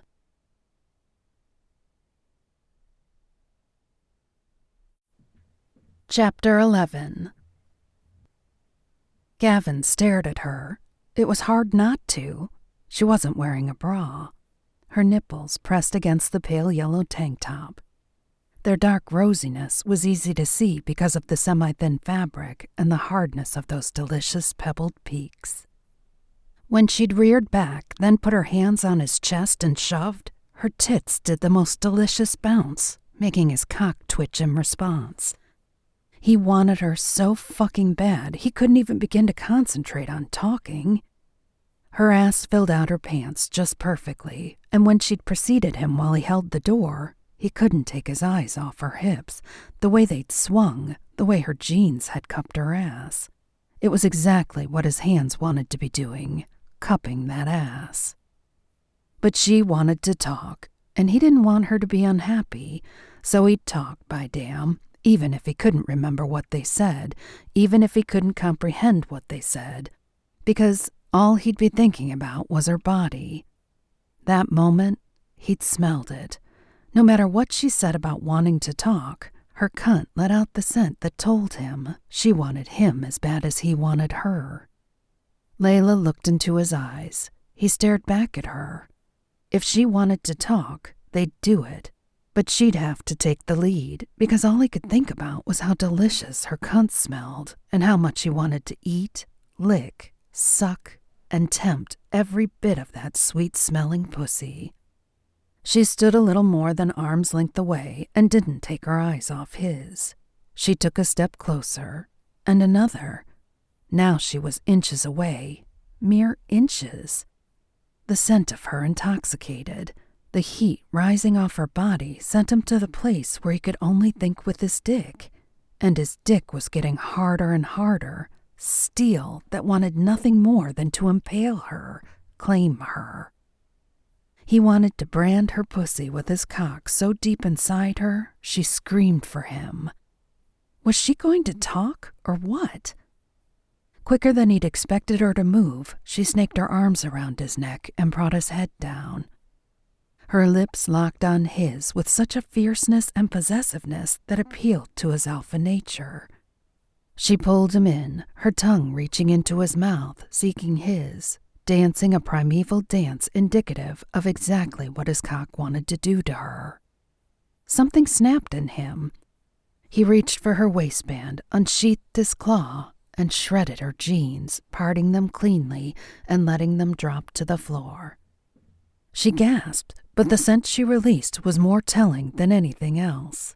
Hooking his hands under her arms, he let them run down the sides of her until he had her waist firmly in his grasp. Lifting her, he planted her on the elevated granite breakfast bar. She didn't unlock her eyes from his. He appraised her body, those amazing tits still bouncing slightly from planting her on the granite. Wonderfully thick thighs clasped tightly together, a fortress just waiting for him to explore. He placed a thumb on her nipple and was rewarded with its tightening. I want that cunt of yours. I want you to let me taste it. Let me feel it. You're going to come on my face like you came on your hand the other night." She gasped again, either at his abruptness or his crassness. Either way, he wanted her to know exactly who he was. "That's what you want, right? To know me?" He put a hand on the inside of each knee and pressed slightly. "Spread your legs for me. I want to introduce you to who I am." Her breathing was rapid and erratic. Her pulse beat quickly in his tiger's ear. "Gavin, She swallowed, audible to his shifter hearing, unsure. "Oh, we're going to have some fun letting our other halves meet, aren't we, little fox shifter?" With her legs fully spread, he pulled on her panties, stretching them, making a tent in the center of the moist spot. He let one claw out and ran it along the taut panties, splitting them down the middle. He let go of the panties.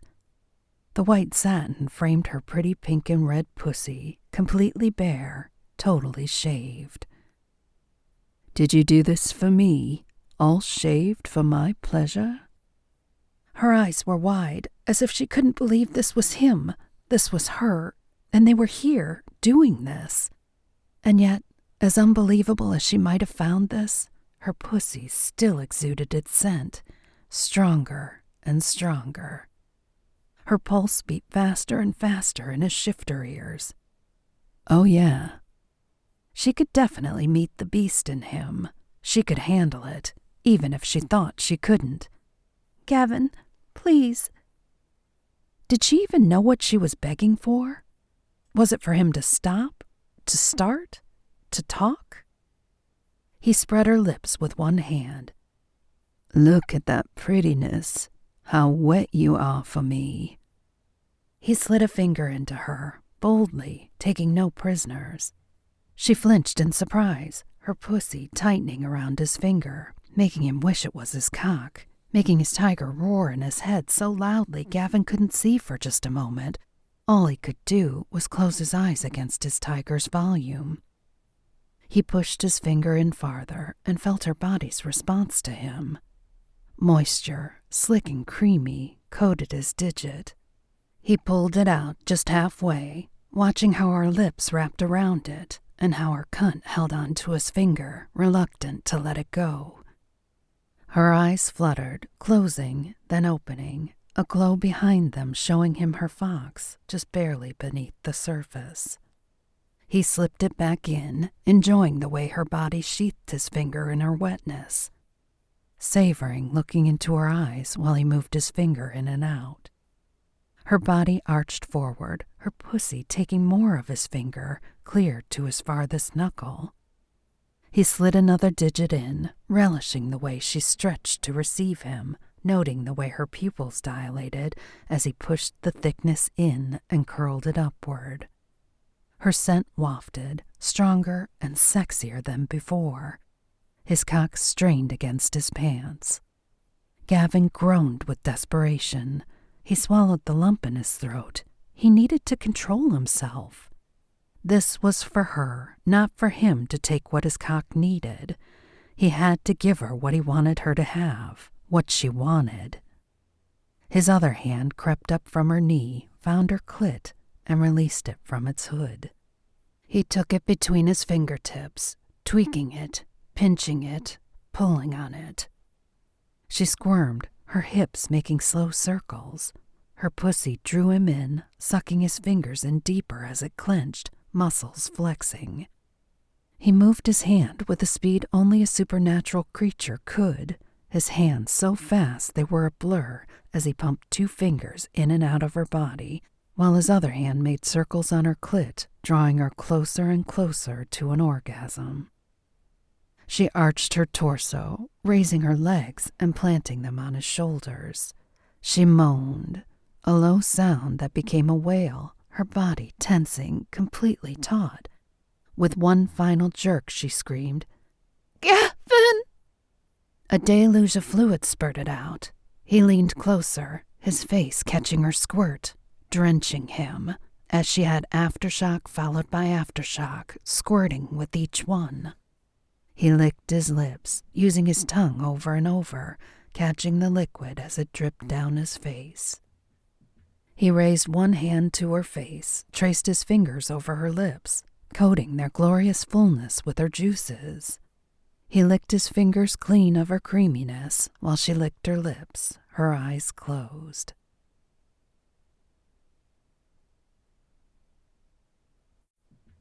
Chapter 12. Layla opened her eyes. Her juiciness dripped down his face and neck onto his shirt, plastering it to his chest.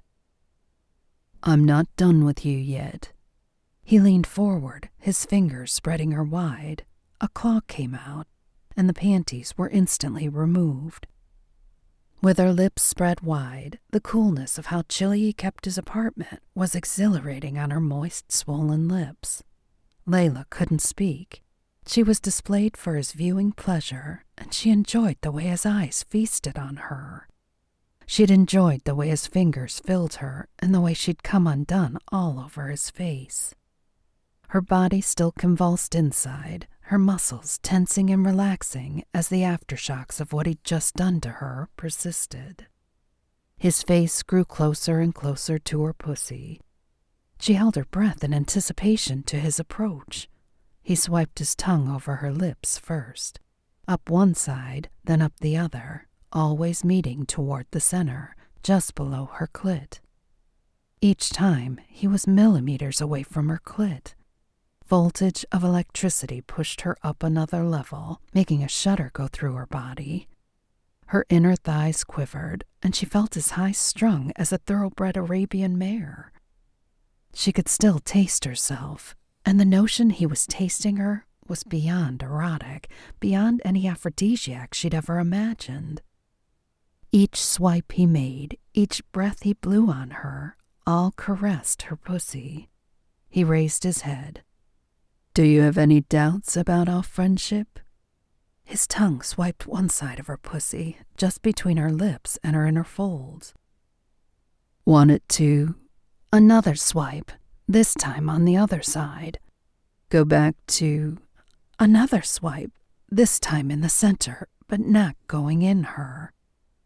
She clenched her fists, wanting his tongue inside her, wanting the tongue fucking her. He continued. What it was before this? Oh, God! She grabbed his head, digging her fingers into his scalp, her nails scoring the flesh. Oh, my God! No! She shoved her hips upward, wanting him. He drove his tongue in deep, his face buried in her pussy, his face touching her, while his tongue penetrated her, driving in and out. His tongue was so long. God! She arched her back, her hands driving into his flesh as he took his tongue out and replaced it with 2 fingers, not waiting, not gentle, slamming them into her while he sucked on her clit. Oh, God! Oh! Here, she was going to do it again. She felt fireworks in the back of her eyes, even though her eyes were open. Tiny pinpoints of light shot all over her brain. She trembled, shook, and opened her mouth to scream when he raised his head, his fingers moving quickly in and out of her. His mouth landed on hers, claiming her with his tongue while she climaxed. This time, her orgasm wasn't just squirting. It was an orgasm that took her over like a wave grabbed a balsa wood sailboat and whipped it underwater, allowing it to resurface, only to grip it fiercely and pull it under again. She couldn't breathe as her body surrendered to the orgasm, squirting, replaced by waves of climaxes, bringing her back, pushing her out. She held on to Gavin, screaming into his mouth, begging him for help when the sensations felt like they were more than she could handle. Now Gavin could give her what she wanted and take what he needed. He could take all of her. He could make her his. He tugged her clit again, enjoying her reaction, and unzipped his pants while she held on to him for dear life, as if she were drowning. He pulled his cock out, the flesh responding immediately as if already inside her, swelling more. He rubbed her wetness from his hands all over his cock, covering it until he thoroughly lubed it with her. He grabbed her by the waist and pulled her off the granite counter, setting her on the stool. Taking hold of his cock, he guided the shaft into her entrance, going slow because his cock was a lot wider and a hell of a lot longer than 2 fingers. She wrapped her legs and arms around him. Easy, or you're going to make this happen way too fast, little fox. Fuck, he didn't want to hurt her, though he wanted her bad enough to pile drive that pretty cunt. He was 2 inches in and could feel her stretching to accommodate his girth. Christ, but she felt good. Heavenly good. She grabbed his ass, her fingers digging into his flesh, and pulled him close, ramming herself onto his cock. She let out a gasp and opened her mouth to release a scream. He covered her lips with his, taking her scream into himself, inhaling it, trapping it inside his body the way she was trapped inside his heart. She stilled for a second, as though absorbing the pleasure and pain of their joining. Then she arched her hips and began a slow rocking. Gavin shoved her tank top aside, releasing her breasts. He leaned down and took a nipple in his mouth, sucking on it, then replaced his mouth with his hands, tweaking and pinching, rolling and weighing her fantastic set. Gavin held on to her, but let her determine the pace, let her drive the rhythm. She swayed on him, taking him, releasing him over and over, her velvet flesh enveloping him just right.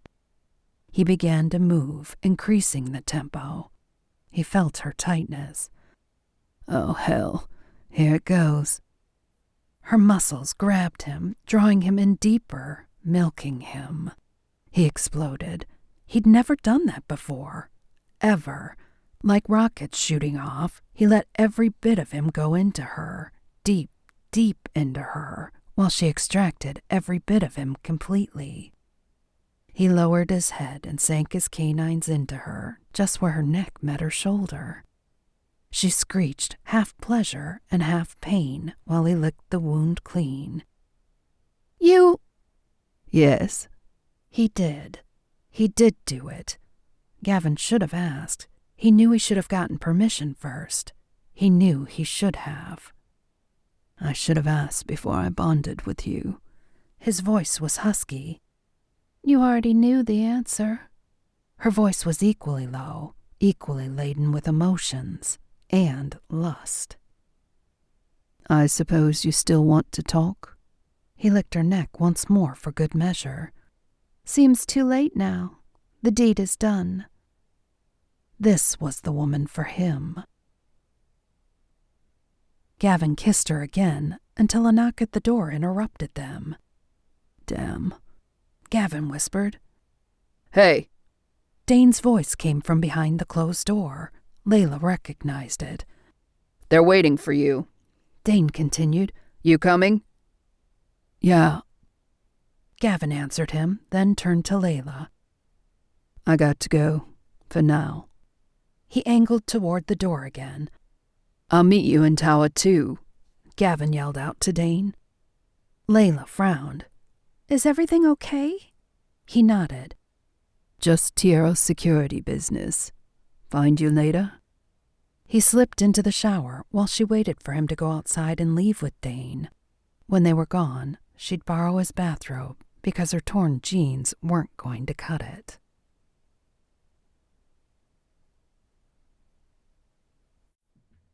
Chapter 13. Gavin strode inside Tower 2, took the elevator to the 8th floor, and used the security key to open the door.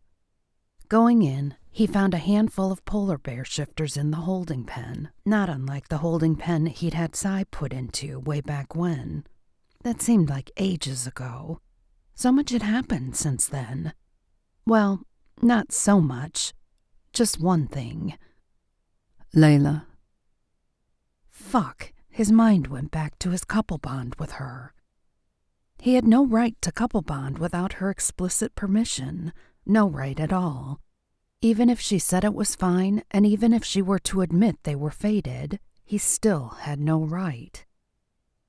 A dozen of his Tiero security team idled on the sofas and wing chairs scattered about a large room with the holding pen. A pen that was shifter-proof. He surveyed the polar bear shifters. All male, all formidable. One seemed a little older. He was the alpha, it was clear to see. A smaller replica of him stood off to his right, probably his son if Gavin had to guess. Gentlemen. He walked to the front of the holding pen. The older one, yes, he was definitely the alpha, studied him with a cool, detached air. His hair was impeccable, his suit equally so, and expensive. His hands weren't the hands of a working man. Gavin could tell from his nails. To what do the Tiero family owe the pleasure of this visit from you? The younger one, though the alpha's son, had no poise. He blustered, huffed, and tried to look down his nose at Gavin. Why are we being held here? What right do you have to do this to us? Gavin frowned at the younger, mouthier one. You were trespassing without permission. He turned to the alpha. Why are you on Tiero territory? Gavin kept his voice level, his temper cool. She's here, the young one said to Alpha. I told you she was. He inhaled, his nostrils flaring. They were hunting females? Or a particular female?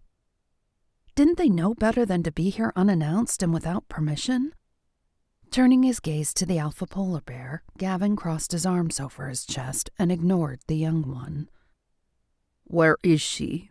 The alpha spoke, his voice deep, his accent foreign, but only slightly so. As if maybe he'd lived in another country when he was younger. Gavin exhaled, his patience beginning to wear with the cat-and-mouse games. He was a fan of directness. A wave of guilt hit him when he realized that for one who appreciated direct approaches, he'd failed miserably to be direct or straightforward with Layla. He had a lot of making up to do with her. Right now, he had a different matter to deal with. These guys. These trespassers. Who? Where is who? Where is my daughter? The alpha clenched his jaw. We don't have any polar bears here. The alpha's brows drew downward into a V. Do you know who I am? A pissed-off polar bear shifter with a suit that costs more than some people pay for a car. I'm Mikhail Romanov. The alpha enunciated every syllable clearly. Gavin frowned. Color me clueless. Gavin wondered if maybe he spent too much time in the Middle East to appreciate who Mikhail Romanov was. That should mean something to me? The alpha studied Gavin, his gaze traveling up and down. You're the polar bear killer, aren't you? Gavin recoiled. Was there nowhere he could go his infamy didn't find him? My acts were justified. You weren't there. You wouldn't know. Mikhail Romanov nodded. Oh, I know that family. The Kozlov. Not good for anything. You did the world a service. I have no doubt. Wait. Did the polar bear just say he understood and it was justified? Gavin was still trying to process this turn of events when the man spoke again. I want my daughter. Mikhail Romanov straightened his tie. I'm not leaving without her. And if I have to bring the entire Romanov machine down on Tiero territory, it will not bode well for anyone associated with the Tieros. A threat. Bring it. Gavin was ready to scuffle, but he had a different role as Vax's representative. Like I said, we don't have any polar bears here. She's not a polar bear. She takes after her mother. The man looked at Gavin as if he should already know the answer to this. Gavin shook his head. So your daughter is here? She's not a polar bear? No way. No. Nah. Couldn't be. And she takes after her mother, who is a Arctic fox? Oh, hell. Layla. The word rolled off Gavin's tongue too easily, and though it had been barely a whisper, he knew the bears had to have heard it with their shifter hearing. Got a moment? Dane said to Gavin, pulling him aside. They went into the hallway. You know who they are? The Romanoff family? Dane asked him. At the blank look on Gavin's face, Dane continued. They run the East Coast. Word has it they are mobbed up. Well, shit, Gavin exclaimed. Seemed he couldn't get much more out than that while he processed facts. Guess Vax might not appreciate if I act too untoward with them. Dane laughed. Guess not. And since I'd take your back, safe to say we'd both be looking for a new position elsewhere. And I'm pretty sure we've burned a few bridges, which would make it hellishly worse. Gavin chewed on his lip. Go get Layla. Tell her I need to see her. On it. Where are we going? Layla asked Dane again for what seemed like the millionth time. The man had the same communication skills as Gavin. She couldn't get shit out of him. I'm not going with you if you don't tell me where we're going and why. I told you, Gavin needs to see you in Tiero Tower 2. That doesn't really tell me anything. I'm sorry, ma'am. I just follow orders. Since when did I become a ma'am to Dane? Dane, it's me, Layla. What's up with the ma'am crap? Just being polite to our guests. That's Tiero policy, being polite to guests. I'm not a guest, she panted, trying to keep up with his long legs. Slow down. I'm not a guest. I'm an employee. Is he behaving like this because Gavin and I had sex? Oh my God, maybe it's because Gavin bonded with me. That shouldn't matter. It shouldn't matter to her friendship with Dane. You're pissing me off, Dane. I'm sorry, ma'am. She was going to make Gavin pay for this. She'd bet Gavin had told Dane to treat her differently. This sucked. Totally sucked. Now she was back to feeling the way she had at her father's home, like a damned princess that couldn't be human, couldn't be joked with. She fumed all the way to the 8th floor of Tiero Tower 2. She had nothing more to say to Dane. She was going to take this all out on Gavin. She was going to kill him for making her feel like she was a porcelain doll. She'd worked her ass off to prove herself at After Dark. And she enjoyed working. She liked bringing in money and paying for her own things. She liked being responsible. She liked having a schedule. She liked that she could be held accountable for her deeds or misdeeds. Dane stopped in front of a door and whipped out an electronic key. He slipped it into the slider, and when it clicked, he held the door open for her. She stormed inside, her eyes only for Gavin. By this point, she was seeing things in shades of red fury. She drew up short. Oh, no. Daddy? The word came out of her with as much grace as a bullfrog could be called graceful when it croaks. Her father, in his suit, in a cage. Her brother, too. A bunch of the Romanoff security team. She whirled around, her eyes finding Gavin, her glare piercing him. Why is my father being held captive? She spun around again, back to her father. Why are you here? She looked at her brother. And you? She waved at Romanoff security. And all of them? Her father frowned as if she'd asked the silliest questions ever. You vanished, princess. I had to find my baby girl. A half smile made its way to Gavin's face. She snarled at him, then turned back to her father. Do not call me that. She jabbed her finger toward the cage while looking at Gavin pointedly. Let my father go. Gavin nodded to Dane, who nodded to the guy with the key. One click and the door swung open. Is there something you'd like to tell me? Mikhail Romanoff frowned at her. She'd always be his baby girl. Layla knew this, but she'd be damned if she'd be called a princess ever again. She was a grown-ass woman. Like what? What could he be referring to? She felt 16 again, and as if she'd stayed out after curfew. You're coming home with us. Her brother John stepped forward, grabbing her arm. No way! Layla jerked free. I have a job here. No sister of mine will do menial labor, working in a club as a glorified waitress. So that explained the note. It was from someone who knew her brother, someone who had been keeping tabs on her. That's how they knew to come here for her. Her father turned to John, a frown of consternation on his face. Don't be so quick to judge. You may have been born with money, but your grandfather loaded boats on the docks of Russia more than a century ago. You would do well to remember that. His mighty hands were calloused. I feel your mother has put her silver spoon ways in your mind. John puffed out his chest, straightened his spine. She's going with us. That's the end of it. Gavin stepped forward. I don't think so.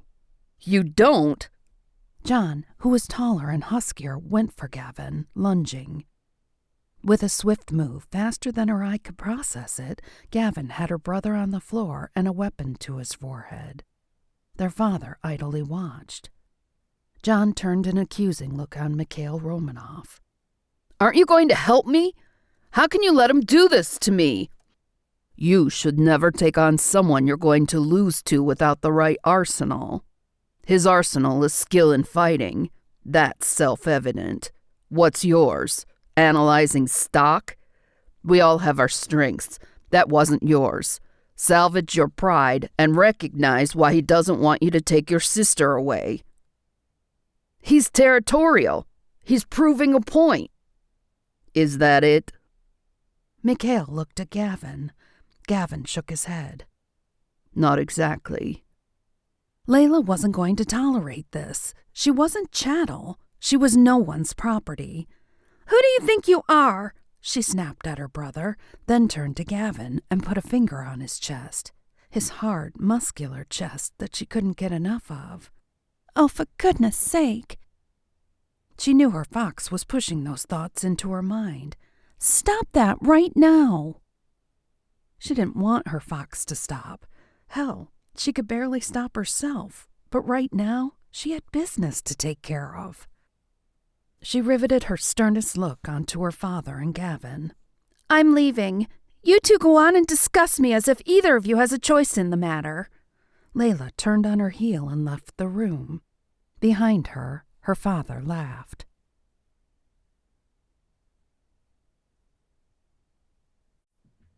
Chapter 14.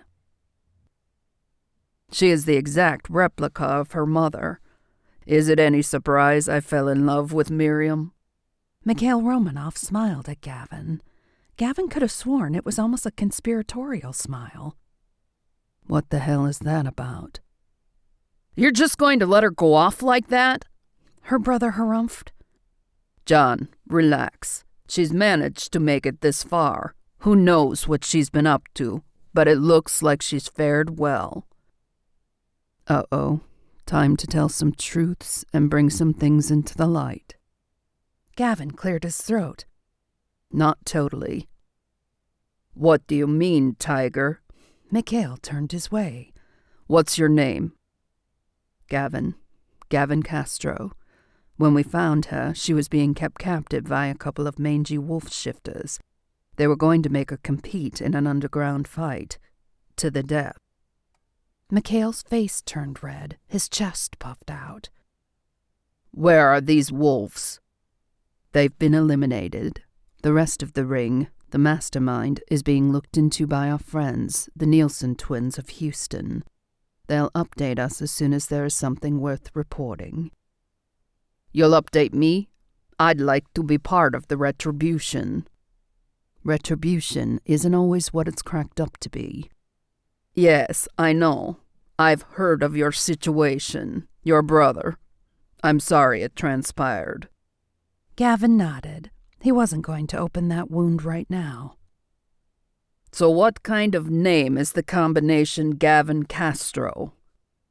An Italian father and an Irish mother. Father's a white tiger, distant relative of the Tiero. Mother's a panther. And you didn't ask for permission for my daughter, since we are on the topic of permission and trespassing. The Romanoff Alpha raised a brow. Here we go. I didn't know her last name until she indicated you were her father. That's an insult to our family. John unbuttoned his suit jacket. I don't have a quarrel with you, Gavin stated. I'd like to keep it that way.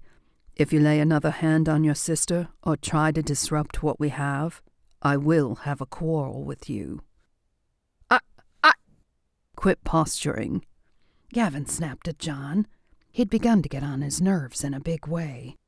A few months at boot camp would have served you well. He was done with John, unless John started some shit. I need to go make things right with Layla. Gavin took a step toward the door. Mr. Romanoff? Mikhail, if you'd like to avail yourself of Tiero hospitality, I'll make sure Vittorio Tiero, we call him Vax, is aware you are here. He will come visit with you personally. Gavin turned to Dane. Take care of the Romanoffs, please. Gavin needed to brief Vax on matters, but first he had to iron things out with Layla.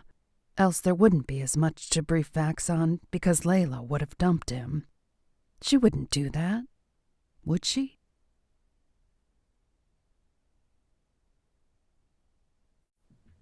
Chapter 15. Gavin didn't bother calling for Layla. He could scent her. He could scent her anger. He knew she'd be here. She loved Sanctuary as much as he did. Sanctuary calmed him and his tiger. Of course it would be the same for her. He could also scent her salty tears of anger. Once inside Sanctuary, he checked to make sure no one else was in there. He could scent no other. No one would disturb them. He shifted into his tiger and leapt onto the tallest boulder, where she'd found him before. She was there in her Arctic fox form, a beautiful, pure white, sexy, delicate-featured seductress. He initiated syncing up. She accepted, her black eyes inquisitive, and even a little hurt. Maybe more than just a little. I was hoping you hadn't left. He nudged her with his head. He was so much larger than her, it worried him he'd inflict pain. Layla nuzzled his chest, her fox head going beneath his chin, fitting perfectly. Where would I go? Her voice was colored with emotion, but not all of it was sadness. Who knows with you? But you've got a streak in you. Call it independence. Call it pride. It makes you unpredictable. Oh, and you're predictable? She reached up and nipped his throat, sinking her canines into the tender part of his neck. She released and licked the spot. Okay, she had a point there. He was far from predictable. It only counts as couple bonding if we're having sex when you do it, he said, a smile unsinking his tiger's voice. Is that right? She responded, a smile in her sinking fox voice. Layla shifted into her human form, still tucked beneath Gavin's tiger head. She relished the feel of his fur and wrapped her arms around his thick neck. I don't regret you bonding with me one bit. I only hope you can open up to me. If you can't, then this bond, this... She waved her arms around, indicating the two of them. This is all a waste. I won't settle for being anything but an equal. I'm not a princess. He shifted quickly, and suddenly she was on his lap, her arms wrapped around him. You're not a princess.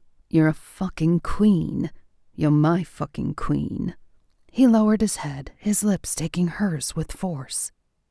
And speaking of fucking... He growled his need for her. It was Layla's turn. She wasn't going to be the only one bonded. She pushed Gavin toward a rock that was the perfect height for sitting on. She was all take and no give. She would take the man who'd bonded her and make him hers in the best way she knew how.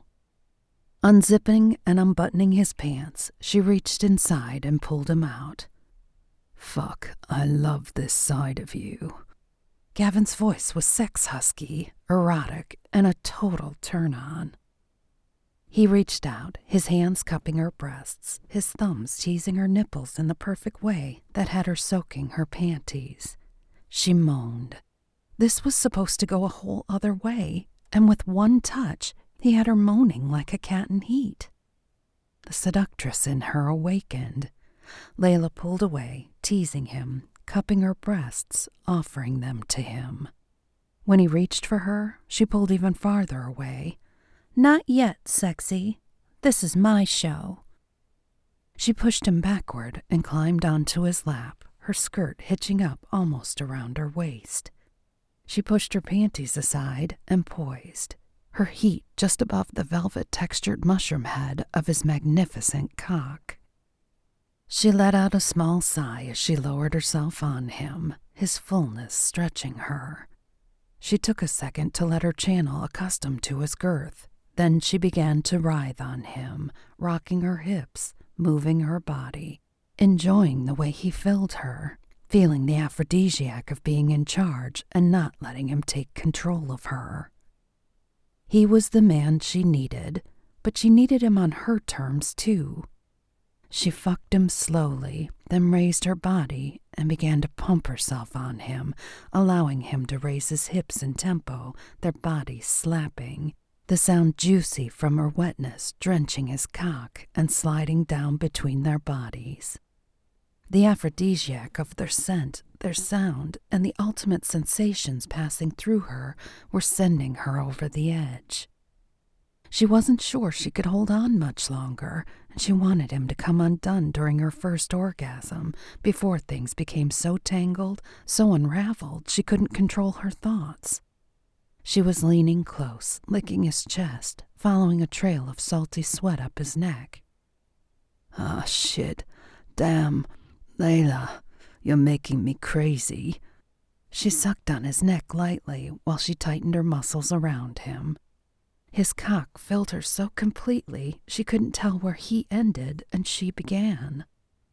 With a low roar, Gavin grabbed her hips and thrust.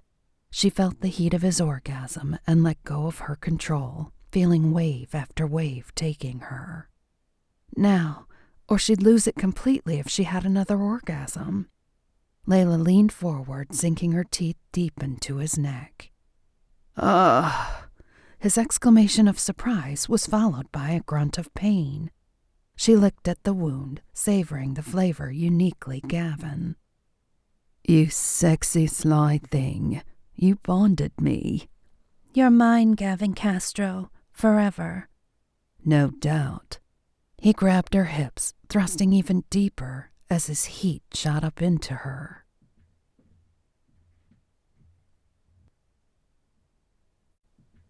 Chapter 16.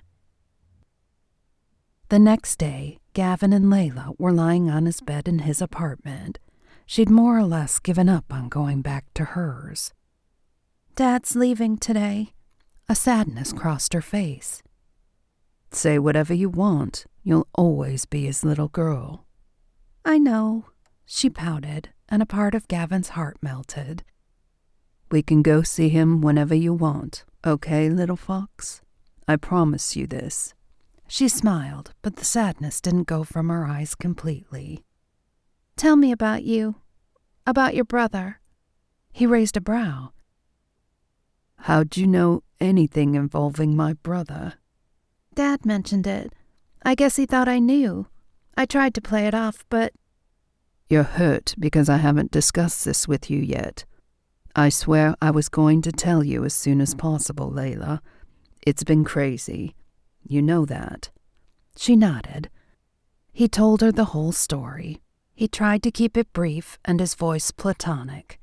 He recounted the lieutenant's decision that ended up with all of them but him and Dane dead. He told her how his brother hero-worshipped him and joined Sigma Epps. Lastly, he tried to cover it as briefly as he could. He told her about how his father wouldn't talk to him now that his brother was dead. She was happy he wasn't taken to court and sad about his father and brother. Gavin nodded. You don't like talking about it? She ran her hand over his short hair. You understand, don't you? She nodded. We never have to bring it up again. And that was just one of the reasons why he loved this Arctic fox of his.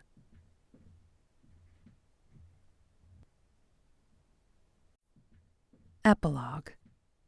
Days later.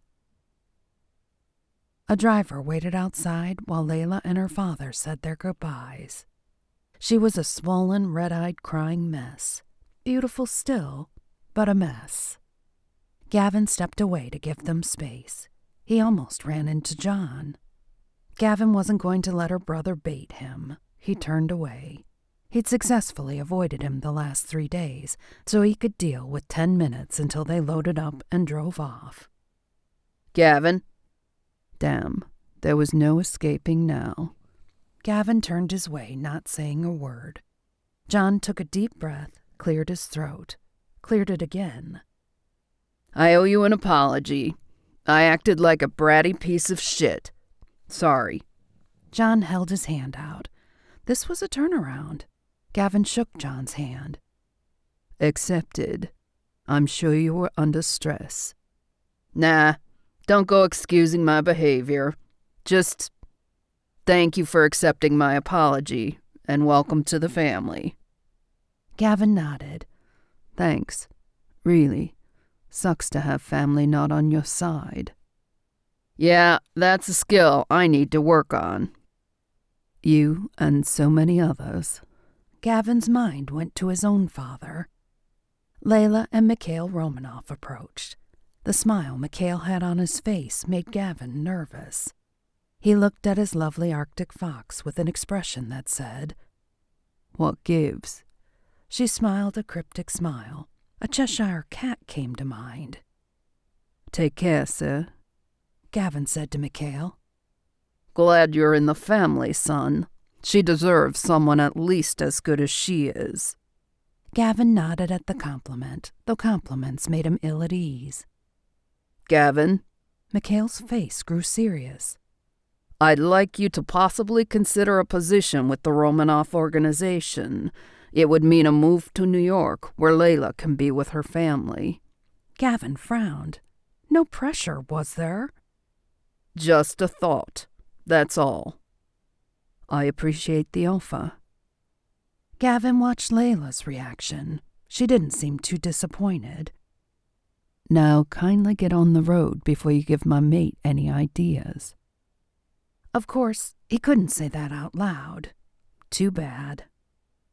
Maya strode by, small duffel bag in hand, a suitcase rolling behind her. He tilted his head toward her while he looked at Layla for an answer. He never talked to Maya. She'd kept to herself since the day she, Lila, and Layla were rescued from the Raffertys. Gavin knew she'd talked to Vax about leaving the country, and Vax had arranged for her to talk to Rafe about a position somewhere in Europe. Either Italy or Greece, if Gavin remembered correctly, but he never really knew what was up with her.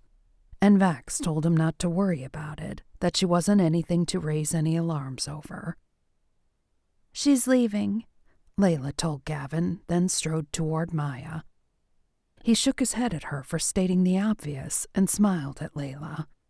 She really was a hostess, in and out of After Dark. She liked to make others feel good. Layla wrapped her arms around Maya and wished her a safe journey. Gavin heard Layla whisper to Maya to reach out if she needed anything. The dark-haired exotic leopard shifter paused, looked Layla in the eyes, and thanked her. Women. Gavin didn't understand them. A cab pulled up next to the limo the Romanoff clan would be riding in. We could have given her a ride to the airport, Mikhail said. She's taking a scenic route, Layla said. She's not flying direct.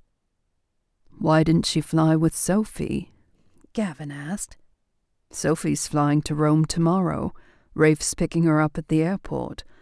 Wouldn't that make sense? She didn't want to, Layla said, as if it made perfect sense. We better go. Mikhail gave his teary-eyed daughter a final hug and lowered his muscular bulk into the limo. John hugged his sister and followed suit. The next day, Layla and Gavin sat at a table in After Dark, enjoying a quick meal of appetizers. Vela and Mark, Lila and Cy all sat at the table with them. Callie and Vax strode in, holding hands. We bought our tickets! Callie was exuberant, with one hand on her belly, which was slightly swollen. We leave for Italy next week, Vax added, though it seemed he had a trace of trepidation. Gavin didn't blame him. Vax was going to meet with the European Tieros. They still had to iron out the ways of the newly formed American Tieros. The old regime was extremely resistant to change, and Vax's attempts to change codes and mindsets would be no easy feat. But first, May and Doc are going to stop by to check on the baby. Callie beamed. Doc's going to be my own personal obstetrician. Vax smiled at his beautiful curvy mate. It's not like we want anyone running an ultrasound on a shifter baby. Who knows what they might see? Want to share, Doc? Lila asked Callie. What? Callie squealed. As the only human at the table, she hadn't figured out Lila was expecting. All of the women stood and started to chatter about Lila's baby. Would it be a boy or a girl? Would it take after her and be a white tiger, or would it take after Cy and be a deep orange Siberian? Gavin gazed at his mate. Layla's face glowed with excitement, happy about her sisterhood with the white tigresses and Vax's human mate.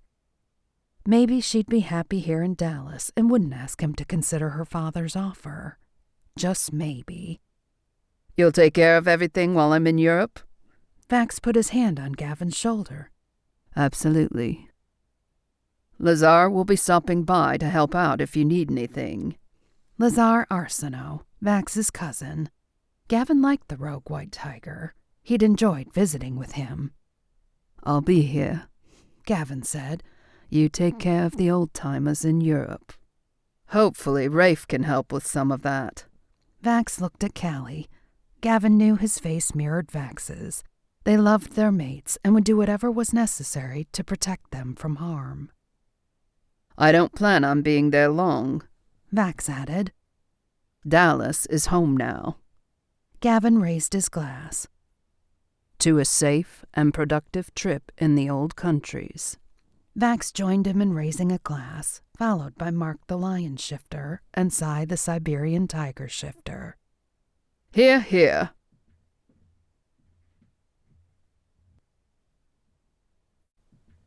This has been Sanctuary, Always After Dark, Volume 4. Written by Elle Thorne. Narrated by Megan Kelly. Copyright 2015 by Elle Thorne. Production copyright by Elle Thorne.